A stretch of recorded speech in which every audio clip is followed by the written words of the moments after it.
Story 1. I hate my phone.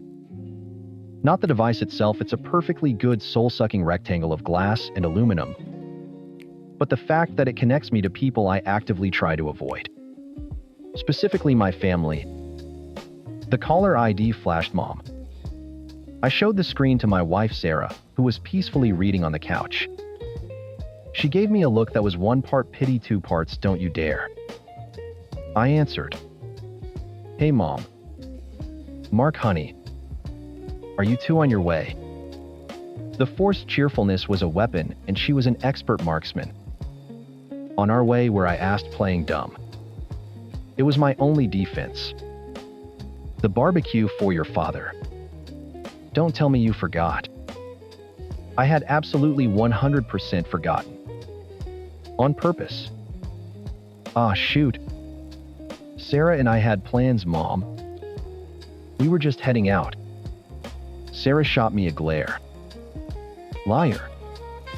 Cancel them. Mom said, the cheerfulness evaporating. Your sisters are already here with the kids. Your father wants to see you. This was the classic pincer move. Guilt from her obligation to him. The thing is, I knew for a fact my father wanted nothing more than to be left alone with a book and a silent television.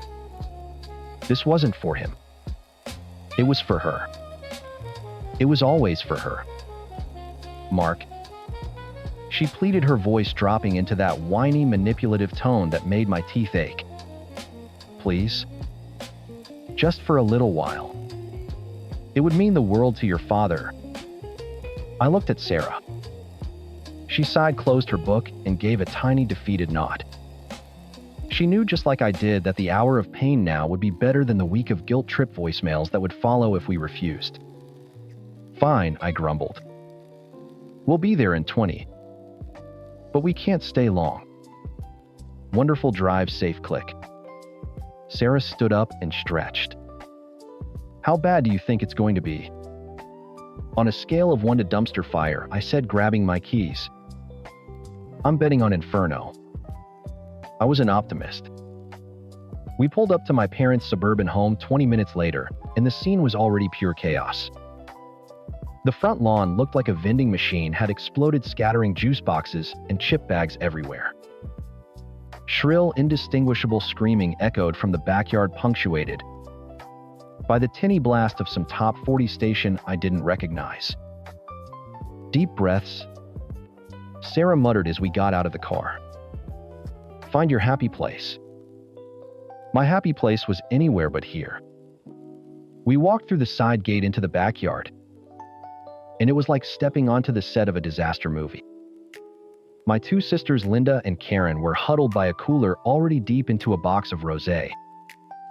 Their husbands, Chad and Greg, were manning the grill, Coors Lights in hand, surrounded by a plume of greasy smoke that suggested something was going very, very wrong with the burgers. And then there were the kids. The gremlins. 7 of them in total, ranging from 4 to 10. A shrieking feral pack of them running wild and completely unsupervised. My mom rushed over, her face a mask of frazzled hospitality. You made it, I'm so glad. She hugged me then, Sarah. Your sisters are, well, they're in a mood. And the kids are a little wound up. A little, I said, watching my nephew Kyle use a pool noodle to whack his younger cousin over the head. Nobody seemed to notice or care. Oh, you know, Mom said with a dismissive wave. Kids will be kids. I spotted my dad. He'd already executed his signature escape maneuver. He was sequestered in the far corner of the pool, half submerged in the bubbling whirlpool, sunglasses on a frosty beer perched on the edge. He gave me a slow, knowing nod. It was a gesture of pure solidarity. You're in the trenches now, son. Godspeed. Marky, Karen shrieked from across the yard, sloshing pink wine from her plastic cup. Be a doll and grab your big sis another bottle from the garage fridge, would ya? Get it yourself, Karen, I said without looking at her. Sarah nudged me. Be nice? That was me being nice, I muttered. We tried to find a quiet corner, a small island of sanity in the sea of madness, but it was no use. The chaos was magnetic. We were just standing there, trying to look pleasant, when a neighbor from next door, a friendly guy named Dave, poked his head over the fence. "Hey, Frank, smells good over here," he called out to my dad, who pointedly ignored him. Greg, Karen's husband, waved him in. "Come on over, Dave, grab a beer." Dave, a man who clearly made poor life choices, accepted. He came through the gate, a hopeful smile on his face. He was wearing khaki shorts, a polo shirt, and brand new looking white sneakers. He was an innocent lamb to the slaughter. He made the fatal mistake of standing near the edge of the pool to talk to Chad. I saw it happen in slow motion. The gremlin pack stopped their various acts of terror. A silent predatory signal passed between them. Their eyes locked on Dave. 3 of the older ones, Linda's twin boys, and Karen's oldest daughter, peeled off from the group. They lowered their shoulders and broke into a dead sprint. "Guys, no," I said, but it was too late. The trio hit Dave like a tiny sugar-fueled battering ram. He yelped, arms flailing, and tumbled backward into the deep end with a massive splash. He surfaced a moment later, sputtering, his polo shirt plastered to his chest, his face a perfect blend of shock and fury. The backyard erupted, not with concern, but with laughter. My sisters were bent over cackling. Chad and Greg were howling, slapping their knees. "Oh my God," Linda gasped, wiping away a tear of mirth. "They got you so good, Dave." Sarah and I were the only ones not laughing. I walked over to the edge of the pool. "You okay, man?" Dave slicked his wet hair back, his jaw tight. "I'm fine," he seethed. His phone was in his pocket. His wallet, too. Probably his keys. He hoisted himself out of the pool, dripping and humiliated. "Lighten up, Dave," Karen shouted. "It was just a prank. Kids are having fun." Dave didn't say another word. He just shot a murderous look at my laughing sisters, then stalked back toward the gate, leaving a trail of chlorinated water behind him. The laughter died down as he left, but the energy in the yard had shifted. The gremlins had tasted blood. They were amped up, victorious, scanning the horizon for their next victim.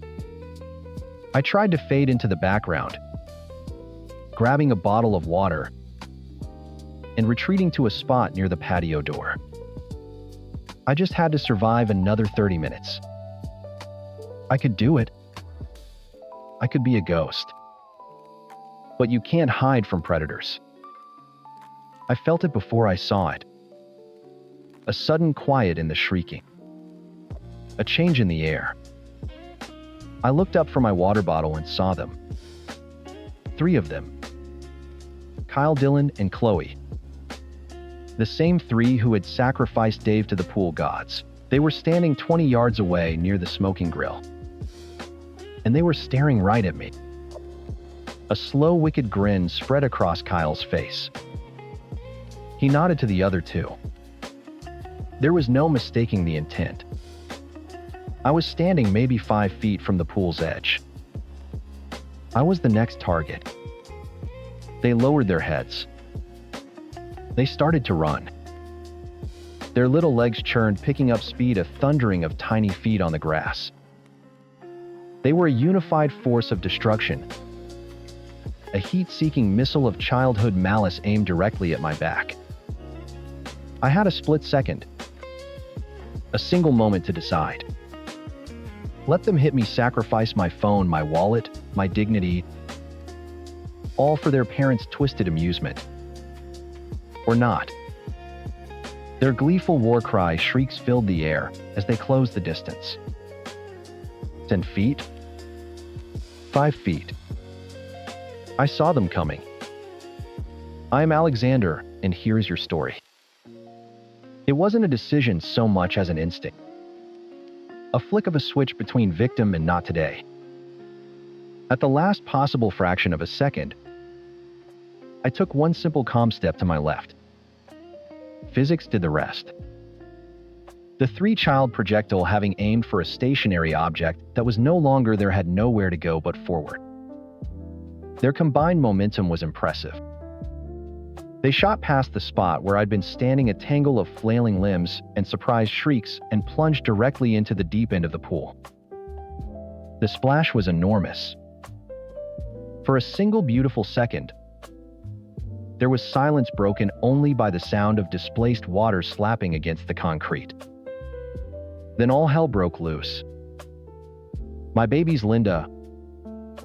shrieked her rosé, slurred voice cutting through the air like a siren. Karen was right behind her. "What the hell did you do, Mark?" They scrambled toward the pool, all pretense of tipsy fun gone, replaced by screeching panicked rage. Chad and Greg dropped their tongs and sprinted over, their faces red with booze and anger. I didn't move. I just stood there watching the chaos I had failed to become a part of. Kyle and Dylan surfaced sputtering and coughing, their eyes wide with shock. But Chloe, the youngest of the trio, was thrashing her head, bobbing under the water. "She can't swim," Linda screamed, pointing a trembling accusatory finger at me. "You idiot, she can't swim." Greg, a man who outweighed me by a good 50 pounds of beer and bad choices, dove in with a clumsy belly flop that sent a tidal wave over the side. He grabbed Chloe and hauled her to the steps, where she sat coughing up chlorinated water and crying. The other two, Kyle and Dylan, were paddling frantically. "My phone," Dylan wailed, pointing toward the bottom of the pool. "Mom's phone was in my pocket." "Mine too," Kyle yelled. "Dad's." And there it was. The real source of the panic. Not the near drowning, but the submerged electronics. Karen whirled on me, her face a grotesque mask of fury. "Are you happy now? You could have killed her. And Greg's brand new iPhone is ruined. What is wrong with you?" "Me," I said, my voice dangerously calm. Sarah had moved to my side, her hand on my arm. "I didn't do anything. I just moved.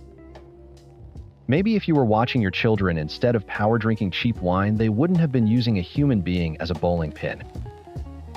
"They're kids," Chad bellowed, stepping up to me, jabbing a finger in my chest. "They were just having fun. You're supposed to just take it. It's a joke." Pushing a 40-year-old man into a pool is a joke, Sarah shot back, her voice firm. "Ruining his phone is a joke. What's wrong with you people? You don't have kids, you wouldn't understand." Linda sobbed, cradling her dripping, traumatized daughter, who was now more upset about the lost phone than the lack of oxygen. "I understand negligence," I said, looking from Linda to Karen to their idiot husbands. "I understand that your kids nearly drowned themselves. And you're more pissed off about two phones at the bottom of the pool. It's your job to watch them. Not mine, not your neighbors. Yours." My mom was fluttering in the background, wringing her hands. "Mark, please just apologize. Let's not fight." I looked past them all toward the whirlpool. My dad hadn't moved. He'd taken off his sunglasses and was watching the entire scene unfold with the detached interest of a man watching a nature documentary. He met my eyes and gave me the slightest of nods. It was all the confirmation I needed. "Apologize." I laughed, a sharp, ugly sound. "For what?" "For not letting your feral offspring assault me for your entertainment, no. I'm not apologizing. You're lucky I'm not calling Child Protective Services. That was a mistake. Or maybe it was exactly the right thing to say. Greg had managed to hoist himself out of the pool. He was dripping, furious and unsteady on his feet. "You son of a bitch," he slurred, stomping toward me. "You think you can come into our house?" "It's my father's house," I corrected him. "You think you can come here and endanger my kid?" He was trying to be intimidating, puffing out his chest. But the combination of adrenaline, alcohol, and a waterlogged brain was too much for him. He took one more aggressive step, his foot slipped on a wet patch of concrete, and his arms pinwheeled wildly. He went down face first with a wet, meaty smack. He lay there groaning, a perfect metaphor for the entire afternoon. Nobody moved to help him. "Okay," Sarah said, grabbing my hand. "We're done here." We turned and walked away. The screaming followed us, a chorus of blame and vitriol. "You're an asshole, Mark. This is all your fault. You're paying for those phones." We didn't look back. We walked through the side gate past the exploded vending machine lawn and got in our car. I started the engine and pulled away from the curb, leaving the suburban inferno behind us. The silence in the car was heavy for a full 2 minutes. "Well," Sarah said, finally staring out the window. "I'd say that went about as expected." I snorted. "I owe you $1,000 and a week-long vacation." "Damn right you do," she said, but she was smiling. She reached over and squeezed my hand. "You did the right thing, you know." "I know." My phone buzzed in my pocket. I pulled it out at the next red light. A new group text had been created. Family emergency. I was the only one in it besides my sisters, their husbands, and my mother. "Karen Times. You are a monster. Chloe has a scratch on her knee because of you. Asterisk. Linda Times, I hope you're proud of yourself. $2,000 in phones gone because you couldn't just be a good sport. You're paying us back. Asterisk. Chad Times. Your dad is so disappointed in you. Asterisk. That was the one that made me laugh. I glanced at the rearview mirror, picturing him in his whirlpool, the king on his bubbling throne, watching the empire burn. Disappointed. He was probably the proudest he'd been of me in years. Mom Times Mark. Please call me. This can all be fixed if you just say you're sorry. Asterisk. I showed the screen to Sarah. She read the messages and shook her head slowly. They're insane, she said. Actually, medically insane. They're not insane, I said, turning the phone over in my hand. They're just selfish, entitled idiots who never grew up. And they're raising a new generation of them. I held my thumb over the leave conversation button. It felt like the culmination of decades of this nonsense. All the forced holidays, the biting my tongue, the playing along with the jokes. It was all a build-up to this. A choice. The same choice I'd had at the edge of the pool. Let them shove me or step aside. I stepped aside. I blocked every number in the group. Linda, Karen, Chad, Greg, even my mom. I knew she was just their pawn, but enablers are part of the machine. What about your dad? Sarah asked quietly. Dad and I have an understanding, I said. He'll call me from the landline tomorrow when everyone's gone. We drove the rest of the way home in comfortable silence. I knew the war wasn't over. There would be voicemails, emails, attempts to get other relatives involved. But for the first time, I didn't feel dread. I didn't feel guilt. I felt the clean, quiet peace of a door firmly closed. They could have their chaos. They could have their little idiots and their broken phones and their boxed wine. I had my sanity, and I wasn't giving it up for anyone. Story 2. Living at home at 22 wasn't my grand plan, but it was a smart one. My parents, bless them, cleared out the guest room and basically said, "Save your money, figure things out." It was perfect.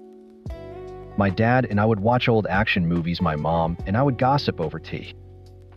It was easy, comfortable, an idyllic little bubble designed to launch me into the real world, financially sound and emotionally supported. My only real daily ritual, my one small indulgence, was a can of sparkling lemonade.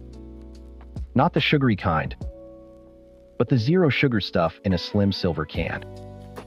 It was my after-work treat. I'd come home from a long restaurant shift, kick off my non-slip shoes and crack one open. The hiss was the sound of my day officially ending. For the first few months, my mom was my chief enabler. She'd see them on sale at the grocery store and grab a case. "Abby got your fizzy lemon water," she'd call out as she unpacked the bags.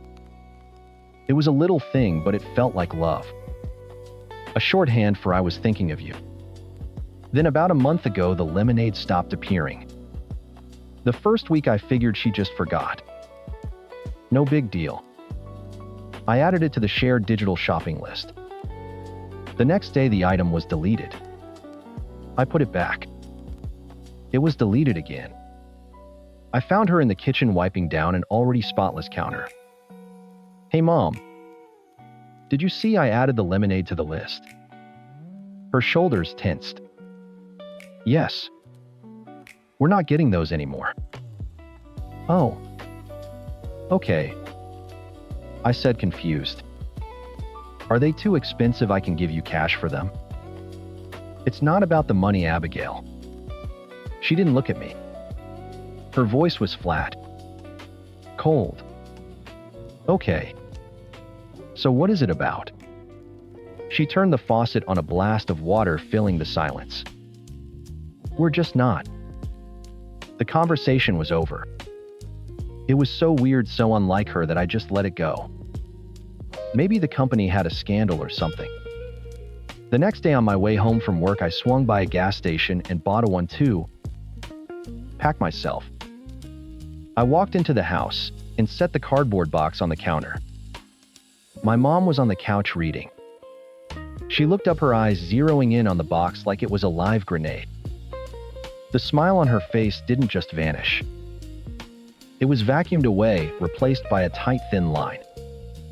She stood up, walked into the kitchen, and started unloading the dishwasher with a series of loud, deliberate clinks that sounded like gunshots in the quiet house. "Mom, is everything okay?" I asked, my stomach twisting. "Everything's fine," she clipped out, slamming a plate into the cupboard. It wasn't fine. For the next 2 weeks, a bizarre Cold War descended upon our home. Every time I opened the fridge to grab a can, she'd find a reason to be in the kitchen, her presence a heavy, disapproving weight. She'd glare at the can in my hand. If I was drinking one on the couch, she'd get up and leave the room. I tried everything. Logic, pleading. I cornered her while she was gardening, thinking the fresh air might help. "Mom, seriously. This is insane. It's lemonade. Did you read an article that says it's bad for you? Because it's just carbonated water and flavoring. There's no sugar. No aspartame, nothing." She kept yanking weeds, her knuckles white. "I don't want to talk about it. But I do. You're acting like I brought hard drugs into the house. You won't even look at me." Just tell me what's wrong. Did I do something to upset you? You're being dramatic, she muttered, tossing a clump of crabgrass into her bucket. I'm being dramatic. You haven't spoken more than 3 words to me in a week because of a beverage. She stood up, brushing dirt from her knees. If you can't see it, I can't explain it. She walked back inside, leaving me alone in the yard, my head pounding with frustration. My dad was useless. When I asked him what was going on, he just shook his head. Your mother gets a bee in her bonnet sometimes, you know that. Just let it go. It'll pass. But it wasn't passing. It was getting worse. The air in the house was thick with unspoken tension. The silence was louder than any argument. I started feeling like a trespasser in my own home. My simple habit recast as some terrible crime. I was hurt, I was angry. And most of all, I was utterly bewildered. What on earth had possessed my mother? Last night was the breaking point. It was the end of a brutal double shift. My feet ached. A customer had accused me of stealing his pen. It was in his shirt pocket, and all I wanted was my stupid can of lemonade and 15 minutes of brain-dead reality TV. I walked in, dropped my bag, and went straight to the fridge. I pulled out a can of cold metal, a small comfort in my hand. I popped the top. The familiar hiss echoed through the kitchen, and my mother appeared in the doorway like a ghost. Her face was pale, her eyes wide and glittering with something that looked terrifyingly like rage. I cannot believe you, she whispered, her voice trembling. I sighed, too tired for this. Mom, for the love of God. It is a can of lemonade. You don't get it. She suddenly shrieked, the sound so sharp and loud it made me flinch. You are so unbelievably selfish. You just waltz in here day after day, and you shove it in my face. Do you have any idea what you're doing to me? To this family? Tears were streaming down her face now. She was completely hysterical. What are you talking about? I yelled back, my own exhaustion and frustration boiling over. Doing what to you? It's a drink. It affects literally no one. It affects me, she screamed, pointing a shaking finger at me. I see you. I see what you're doing, and you don't even have the decency to care how it makes me feel. My dad rushed in from the living room, his face a mask of alarm. Mary, calm down. What's going on? She ignored him. Her eyes locked on mine. They were filled with a terrifying mix of fury and anguish. That's it, she said, her voice dropping to a low, deadly serious tone. I'm done. I'm done watching you do this to yourself, to us. She took a deep breath, her whole body rigid. Either that habit stops right now, or you can pack your bags and get out. I want it out of my house, and I want it to stop. I mean it, Abigail. The world tilted. Kicked out over lemonade. The absurdity of it all crashed into the genuine threat in her eyes. The cold can in my hand suddenly felt like it weighed 100 pounds. Stop? I asked, my voice barely a whisper. My mind was racing, trying to find a single thread of logic in her breakdown. Stop? Times? What times? What are you talking about? You have to tell me what you think is going on. My mom just stared at me, her tears slowing, her expression hardening into something unreadable and absolute. You know, she said, her voice flat and final. You know exactly what? The words hung in the air, heavy and poisonous. You know. I stared at her, my mind a blank wall of static. My dad hovered uselessly in the doorway, wringing his hands. For a solid 10 seconds, nobody moved. Then I turned without a word, walked to the sink, and poured the entire can of lemonade down the drain. The fizzy sound was obscene in the silence.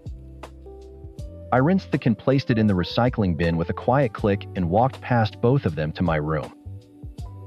I didn't pack. I just sat on my bed in the dark, my phone clutched in my hand. I scrolled to my brother's contact. Alex answered on the second ring. "Hey, what's up?"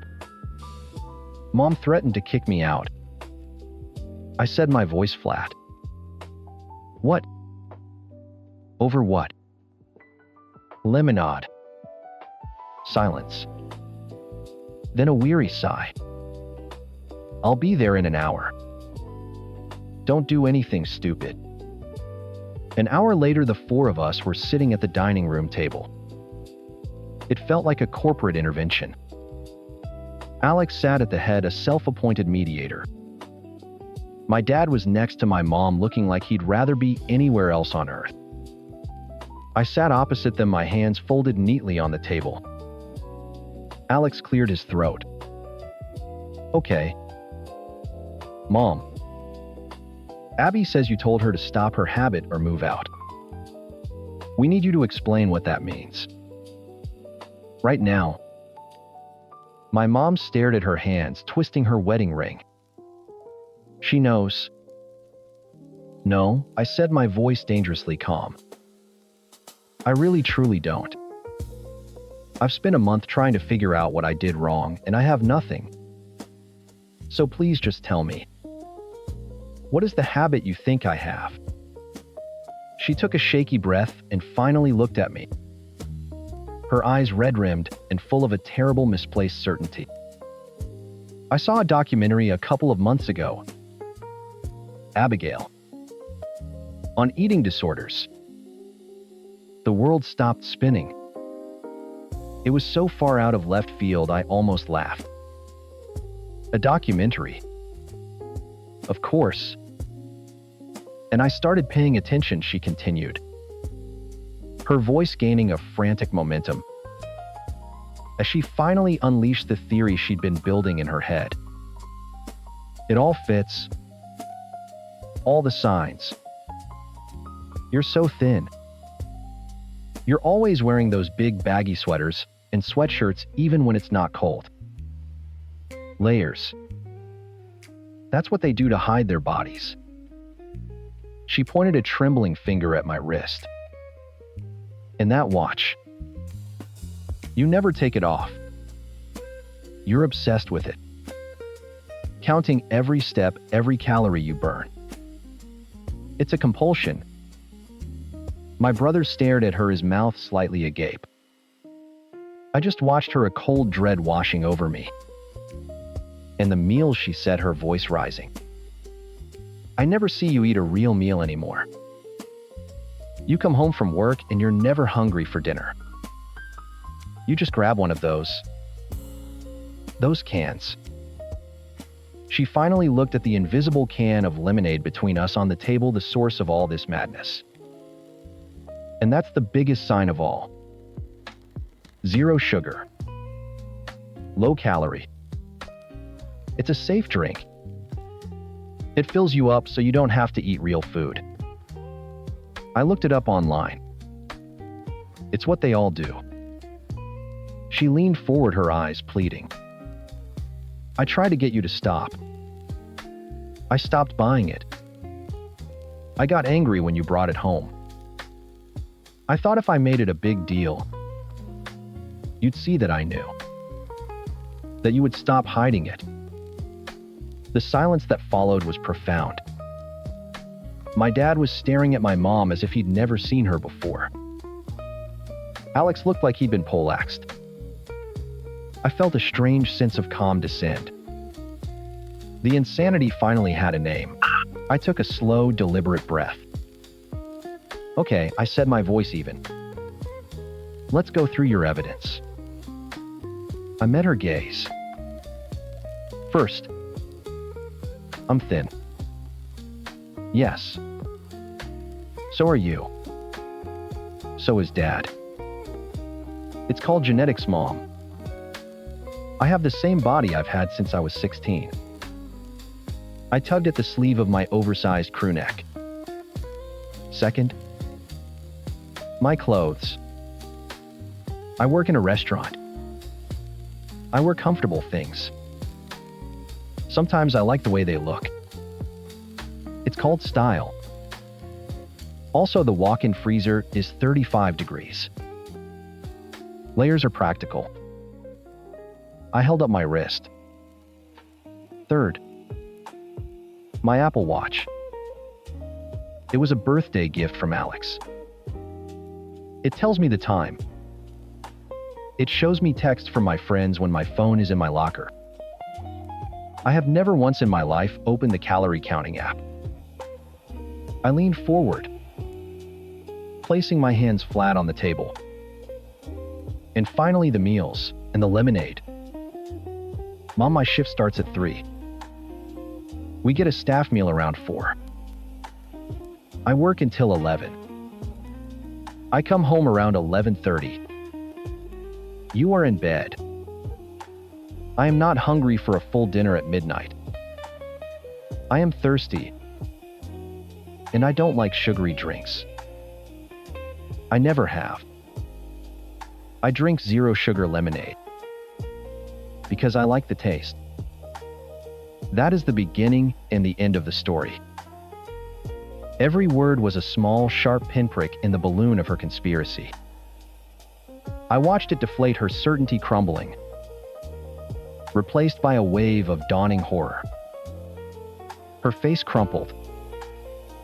"Oh God," she whispered, covering her mouth with her hand. "Oh my God, Abby." A sob escaped her, raw and ugly.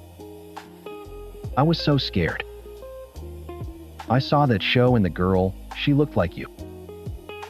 She did all those things and her parents didn't see it until it was too late. I thought I was losing you. So you decided to threaten me. I asked, the hurt finally cracking through my calm. To kick me out. You thought that would help? I didn't know what to do, she cried, tears streaming down her face. I was trying to shock you. I thought if I made it impossible for you to do it here, you'd have to admit you needed help. I was trying to save you. By terrorizing me, I shot back. By making me feel like a criminal in my own home for a month. You could have just talked to me. Mom. You could have just asked Abby, "Are you okay?" That's when I started to cry, hot tears of anger and relief and sheer exhausted frustration. Alex slid his chair next to mine and put an arm around my shoulders. My dad finally spoke, his voice thick. "Mary, I told you it was just a bee in your bonnet. And you let her do it anyway," I said, looking at him. He flinched and looked away, ashamed. We all sat there for a long time. My mom's sobs quieted. She looked up, her face blotchy and wrecked with guilt. "I am so sorry, Abby. There are no words. I was wrong. I was so wrong. I'm sorry." I wiped my eyes with the back of my hand. "I know. I'm sorry," I yelled. The apology hung in the air, fragile and incomplete. "But this can't happen again," I said, my voice hardening with a resolve I didn't know I had. "This whole thing. You created a secret narrative in your head and you punished me for it. That's not okay." I looked from her to my dad. "I'll stay. For now. But we are going to get help. You and me, Mom. We're going to go to family therapy together. We are going to learn how to talk to each other. Because if anything like this ever happens again, if I find out you're keeping secrets and building resentments instead of just speaking to me, I will be gone the next day. I mean it.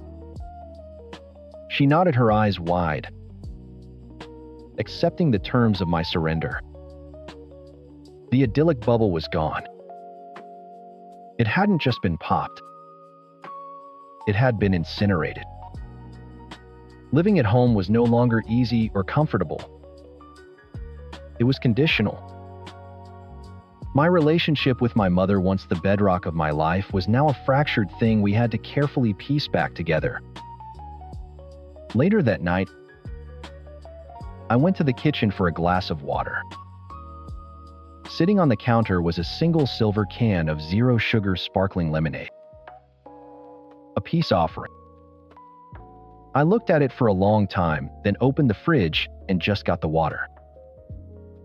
I wasn't ready yet. Some things once soured take a long time to taste sweet again. Story 3. The saltwater taffy was sticking to my daughter Lily's teeth, and she was making a whole production of it, her 9-year-old face scrunched in a perfect pantomime of agony and delight. We were on the boardwalk in Ocean City 2 days into our annual mother-daughter trip, and my phone buzzed in my pocket. It was my husband, Mark.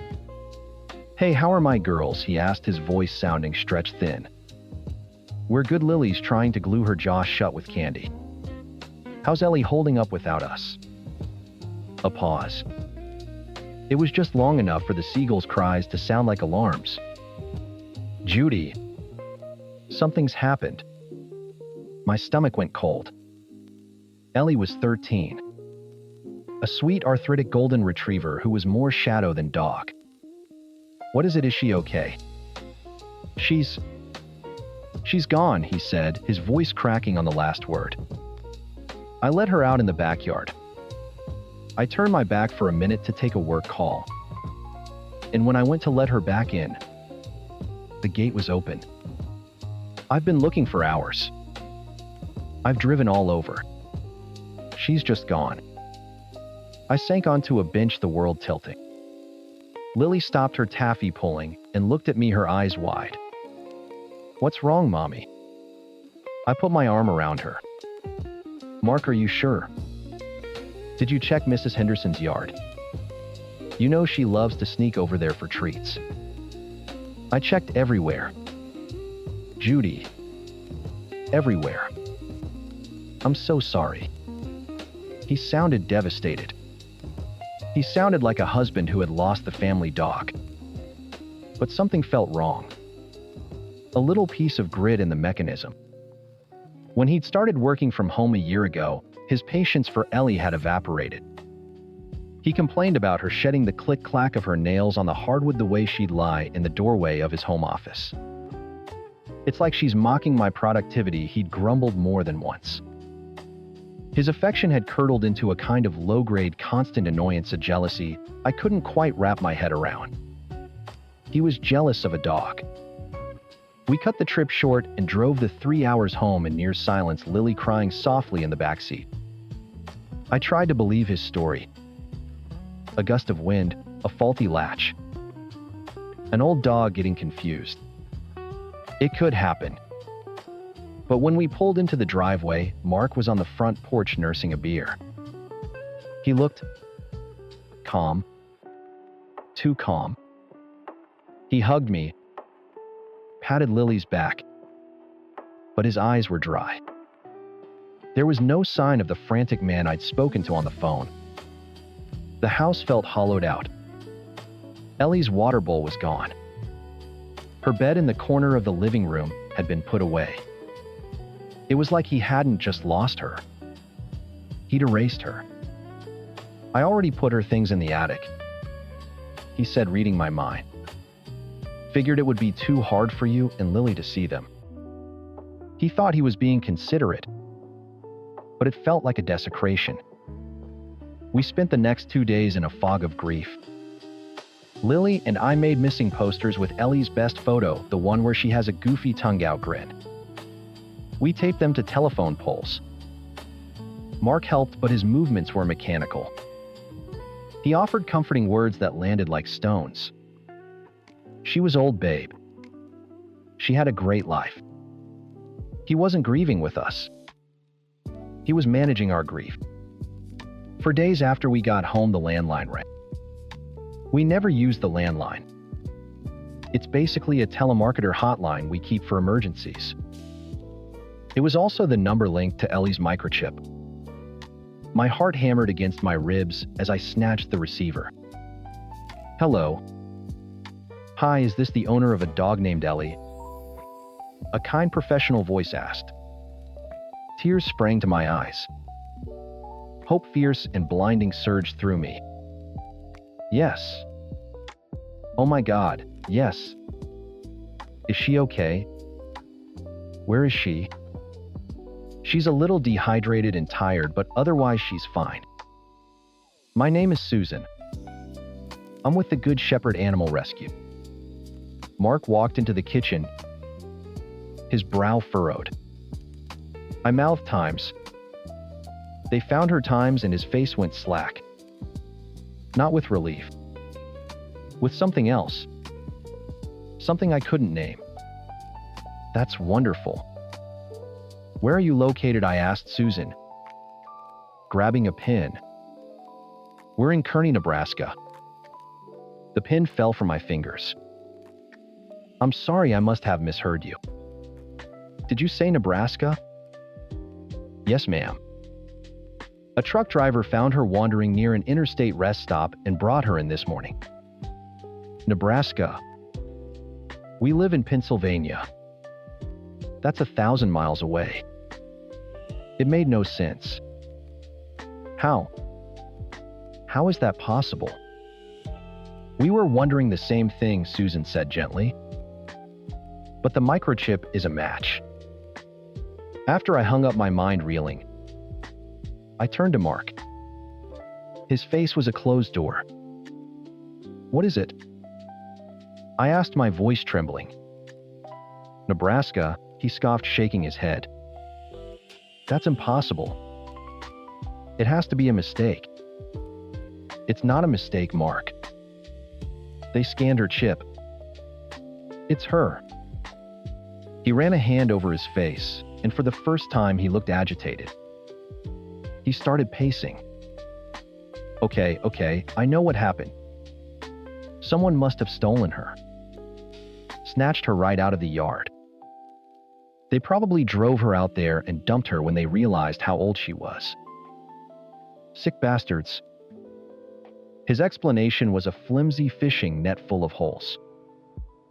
Who steals a 1-3-year-old arthritic golden retriever and drives her halfway across the country just to abandon her?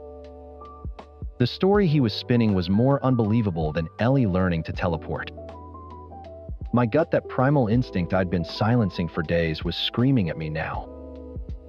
Asterisk, he's lying. He's lying. He's lying. Asterisk. That evening, Mark went out to play poker with his friends. He was gone for the night. I watched his headlights disappear down the street. My heart a cold, heavy lump in my chest. I knew what I had to do. It felt insane. It felt like a violation. But I couldn't shake the image of his calm, placid face when we'd arrived home to an empty house. His new car had one of those dash cams that records everything. He was so proud of it. For insurance purposes, he'd said. I grabbed the spare key from the junk drawer, my hand shaking so badly I could barely fit it in the lock. The garage was cold and smelled of oil. I slipped into the driver's seat of his immaculate sedan, the leather squeaking under my weight. The small camera was mounted just behind the rearview mirror. A tiny red light blinked oblivious. With trembling fingers, I ejected the small micro SD card. It felt hot to the touch, like a stolen jewel. Back in the house, I slid the card into the adapter and plugged it into my laptop. The folder was full of video files labeled by date. I scrolled back. Asterisk Tuesday. The day Ellie disappeared. Asterisk, my cursor hovered over the first file from that morning. My stomach churned with a nauseous mix of dread and certainty. I was about to either confirm my husband was a monster or discover that I was a paranoid, untrusting wife. There was no in between. I took a deep breath, the click of the mouse sounding like a gunshot in the silent house. The video player opened the screen black for a moment before the footage began to load. Just then I heard the crunch of tires on the gravel driveway. Headlights slashed across the living room windows. He was home early. My hand flew to the trackpad, slamming the laptop shut a second before the front door opened.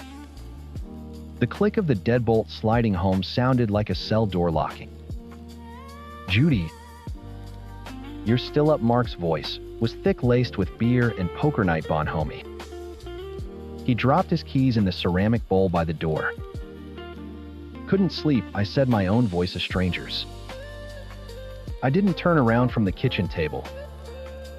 The laptop felt like a live grenade in front of me. "Yeah, this whole Ellie thing has been rough," he said, coming up behind me. He put his hands on my shoulders, and I had to physically restrain myself from flinching. "We'll get through it."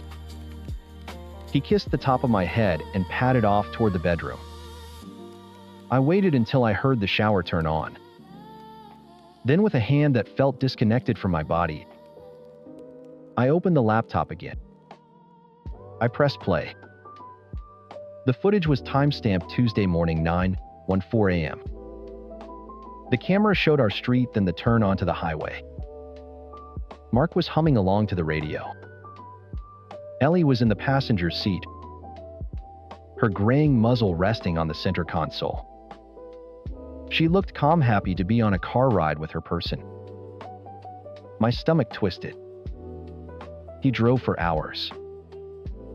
He crossed the state line into Ohio, then kept going. The scenery blurred into an endless ribbon of concrete and trees. He didn't stop for water. He just drove. Finally, he pulled off the interstate onto a dusty rural access road. He got out, opened Ellie's door, and clipped on her leash. She trotted beside him, tail giving a few hopeful thumps. He walked her into a wide, empty field bordered by woods. He unclipped the leash. For a moment, he just stood there. Ellie looked up at him, her old brown eyes full of absolute trust. He reached into the back seat and pulled out her favorite worn frisbee. My breath caught in my throat. Asterisk. No. Asterisk. He wound up and threw it a perfect soaring arc toward the far end of the field. "Go get it, Elle, fetch," he yelled, his voice bright and encouraging on the recording. Ellie, bless her arthritic heart, took off in a clumsy, joyous gallop. As she bounded away, he turned, walked calmly back to the car, and got in. He didn't look back. He just started the engine and drove away, leaving a small cloud of dust in his wake. The camera recorded the empty road ahead as he merged back onto the highway heading east. Heading home. I watched it 3 times. The casual, calculated cruelty of it knocked the air from my lungs. He didn't just abandon her. He used her love for him, her trust, as the weapon to do it. The next morning, I waited until Lily was on the school bus. Mark was in his office on a video call, laughing with a client. I walked and set the laptop on his desk and hit play. I didn't say a word. He watched, his smile evaporating. The color drained from his face, leaving a pasty, slack-jawed mask. The video ended. The silence in the room was deafening. "Judy." He started, his voice a pathetic rasp. "It's not what it looks like." "Then what is it, Mark?" I asked, my voice dangerously quiet. "What does it look like when you drive our 13-year-old dog 800 miles, trick her into running away from you, and leave her to die in a field?" He flinched. "I didn't leave her to die, He stammered, his eyes darting around the room, searching for an escape hatch. "I wanted her to have a better life." On a farm, I thought. I thought someone would find her a nice farmer, and she could run around and be happy not cooped up here all the time. The sheer idiotic fantasy of it was almost more insulting than the act itself. He thought he was the hero in a children's story benevolently releasing an animal into the wild. A farm, I repeated the word, tasting like poison. You left her by an interstate in Nebraska, Mark. You are a coward and a monster. I turned and walked out. I went to our bedroom and pulled a suitcase from the closet. The next day, the real him showed up. The pathetic cornered man was gone, replaced by righteous indignation. I was on the phone with the rescue, arranging to fly into Omaha and rent a car when he stormed into the kitchen. You went through my private property, he seethed, jabbing a finger toward his car keys on the counter. You and your daughter, a couple of little snoops. You had no right to look at that footage. That's a complete violation of my privacy. I just stared at him. Lily didn't see it, I said coldly. It doesn't matter. You're teaching her to be just like you. Untrusting. Sneaky. What kind of idiots violate someone's privacy like that?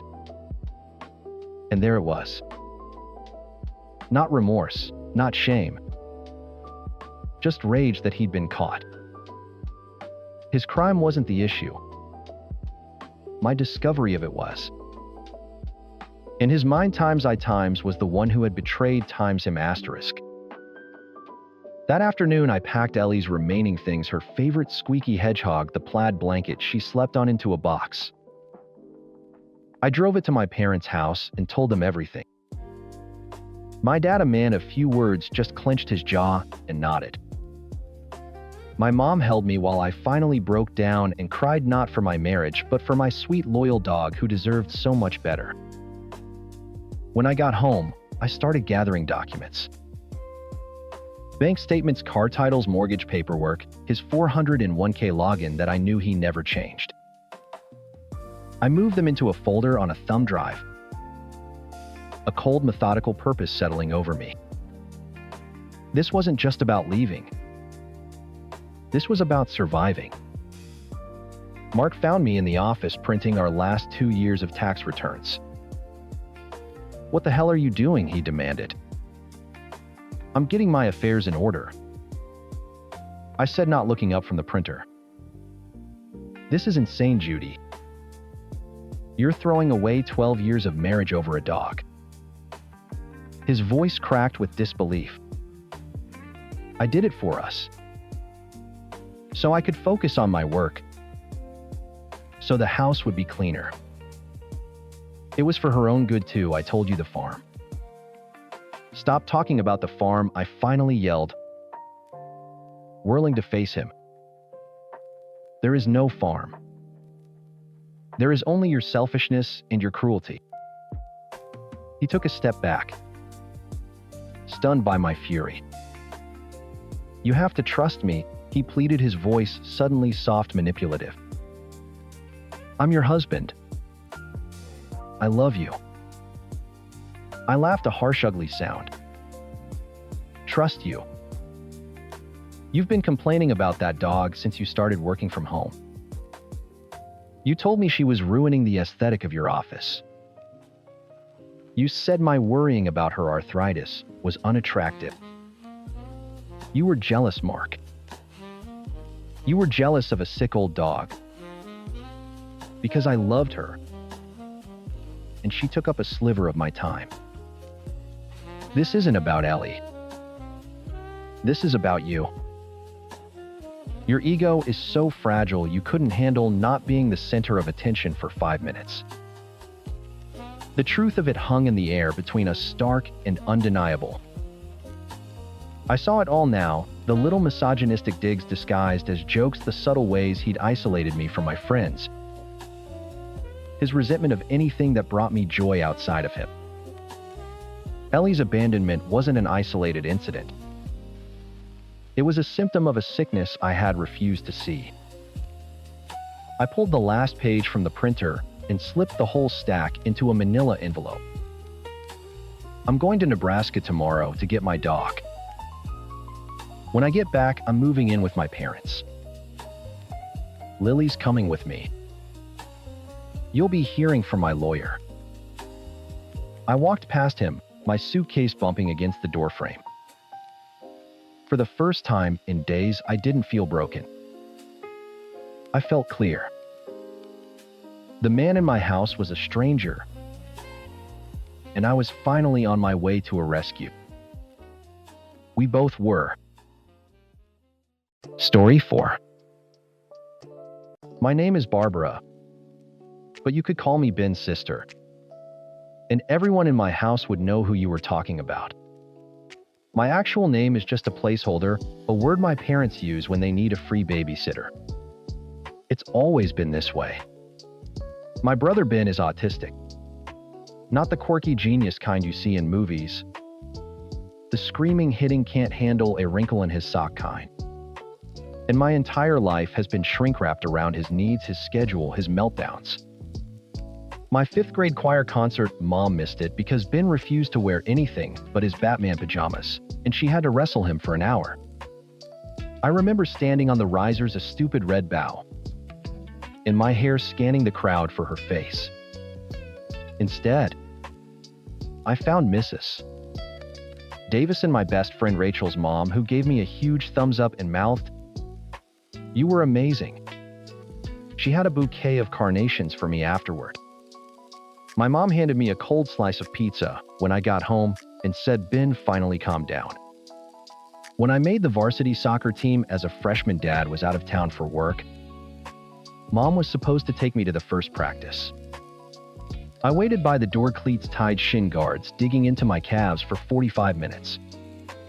Finally, I called Rachel, choking back tears. Mrs. Davison picked me up 10 minutes later, no questions asked. She was at every single one of my home games that season, screaming my name from the bleachers. My own mother never saw me play. Not once. The worst was Disneyland. I was 10. It was supposed to be the trip of a lifetime. I'd saved up my allowance for a year to buy my own set of sparkly mouse ears. We were there for maybe 4 hours before the sensory overload sent Ben into a full-blown thrashing on the asphalt tantrum because Goofy's wave was too big. So we went back to the hotel. Dad took Ben into their room to try and de-escalate, which left me with Mom and hours. "You'll just have to stay here with me, Barb," she said, not even looking at me, as she drew the blackout curtains. "We can't risk setting him off again." For 3 days I was a prisoner in the Grand Californian. I could hear the fireworks. I could smell the churros. I watched other kids running down the hallway in their swimsuits, laughing on their way to the pool. I just sat on the scratchy hotel bedspread, staring at the paisley pattern until it blurred while Mom watched daytime TV and fielded frantic calls from Dad. The mouse ears I bought sat on the nightstand, their sequins mocking me. We drove home without ever going back to the park. Mom called it a necessary sacrifice. I called it hell. So when Rachel came to school 2 weeks ago, vibrating with excitement, I was prepared for the usual letdown. "My parents are taking us to Disney World for spring break," she announced, "and they want to know if you can come. All expenses paid. Our treat." My stomach did a sick little flip. Disney. The word alone tasted like hotel carpet and regret. "No way, Rach. My parents would never." "Just ask," she insisted. "My mom already has the ticket confirmation. It's a 5-day park hopper. She said she refuses to let your only Disney memory be that nightmare trip." For once, a celestial body aligned in my favor. Mom was at one of Ben's specialist appointments, and Dad was working from home. I found him in his office staring at a spreadsheet, and the words just tumbled out. I told him about the offer from the Davisons, bracing for the inevitable "we'll see," or "what about Ben?" He leaned back in his chair, rubbing his eyes. He looked tired. He always looked tired. The Davisons are good people, he said quietly. Yeah, Barb. You should go. You deserve a real vacation. He signed the school permission slip on the spot. It was done. It was real. For 2 weeks, I lived on a cloud. Rachel and I planned our park days down to the minute. I packed and repacked my suitcase. I felt a flicker of something I hadn't felt in years: hope. Mrs. Davison was my real mom. Rachel my real sister. This was my real family, and I was finally getting a do-over. Tonight I was laying out my outfits on my bed, a Disney World map spread open like a sacred text. I had my new mouse ears, a sleek black pair, not the sparkly pink ones from my childhood, sitting on my pillow. The door was cracked open, and I could hear the low hum of the TV downstairs where Dad was watching the game. That's when I heard the soft padding of footsteps in the hall. My bedroom door creaked open. It was Ben. He was holding his worn-out iPad, the one he used for his communication apps. He hardly ever came into my room. It was my one sanctuary, the only space in the house that wasn't calibrated to his sensory needs. He pointed a shaky finger at the map on my bed. His eyes, wide and unblinking, darted from the illustration of Cinderella's castle to my face. He didn't say a word. He didn't have to. The app on his iPad did it for him, its robotic female voice slicing through the quiet room. Go to Disney. My blood ran cold. I'd been so careful. I'd hidden the brochures, talked to Rachel in whispers on the phone. How did he find out? Ben's face began to crumple. The first sound escaped his lips, a low guttural whine that was the prelude to every storm. He pointed at the map again, then at himself. Ben. Go to Disney. The robotic voice was more insistent now. No, Ben. I said, my own voice, barely a whisper. This is my trip. With Rachel. That was the wrong thing to say. The whine escalated into a piercing shriek. He dropped the iPad, the plastic clattering against the hardwood floor. His hands flew to his ears, and he started rocking back and forth, his shrieks turning into rhythmic, choked sobs. No. No, Ben, go to Disney. Ben, go. The TV downstairs abruptly went silent. I heard the scrape of a chair, then heavy, urgent footsteps on the stairs. My door flew open so hard it banged against the wall. It was my mother. Her face was a thundercloud. Her eyes skipping right over Ben's thrashing form on my floor and landing on me with the force of a physical blow. She didn't have to say a word. I saw it all in that one look, the blame, the fury, the years of resentment bubbling to the surface. The dream was over. The war was about to begin. What did you do? The words were ice. She didn't kneel to comfort Ben, who was now pulling at his own hair and slamming the back of his head against my dresser with a sickening rhythm. She just stood in the doorway, a sentinel of my guilt. Nothing. He came in here. He saw the map. You flaunted it in his face, she hissed, finally moving. But only to step between me and Ben, shielding him from my sight, as if I were the monster. You knew this would happen. You were selfish. I was in my own room. I shot back, my voice cracking. Downstairs, I heard my dad's heavy sigh and the click of the TV turning off for good. He was coming. This is everyone's house, Barbara, Mom said, her voice dangerously low as she tried to pry Ben's hands from his hair. You don't get your own private world. Not when your brother needs. She trailed off, wrestling with him. He let out another shriek and tried to bite her arm. Needs what I demanded, my hands clenched into fists. Needs my entire life. Needs my vacation. That's it, she snapped her head, whipping around to face me, her eyes blazing. The trip is off. You are not going to Florida. The floor fell out from under me. What Dad already said I could go. He signed the form. Well, I'm unsigning it. She yelled, her voice finally matching the volume of Ben's wails. We're going on a family trip. All of us. We'll drive to Washington, D.C.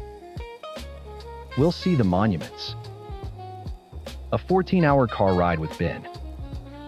Stuck in a metal box. Endless loops of his favorite 5 songs on the stereo. The smell of fast food.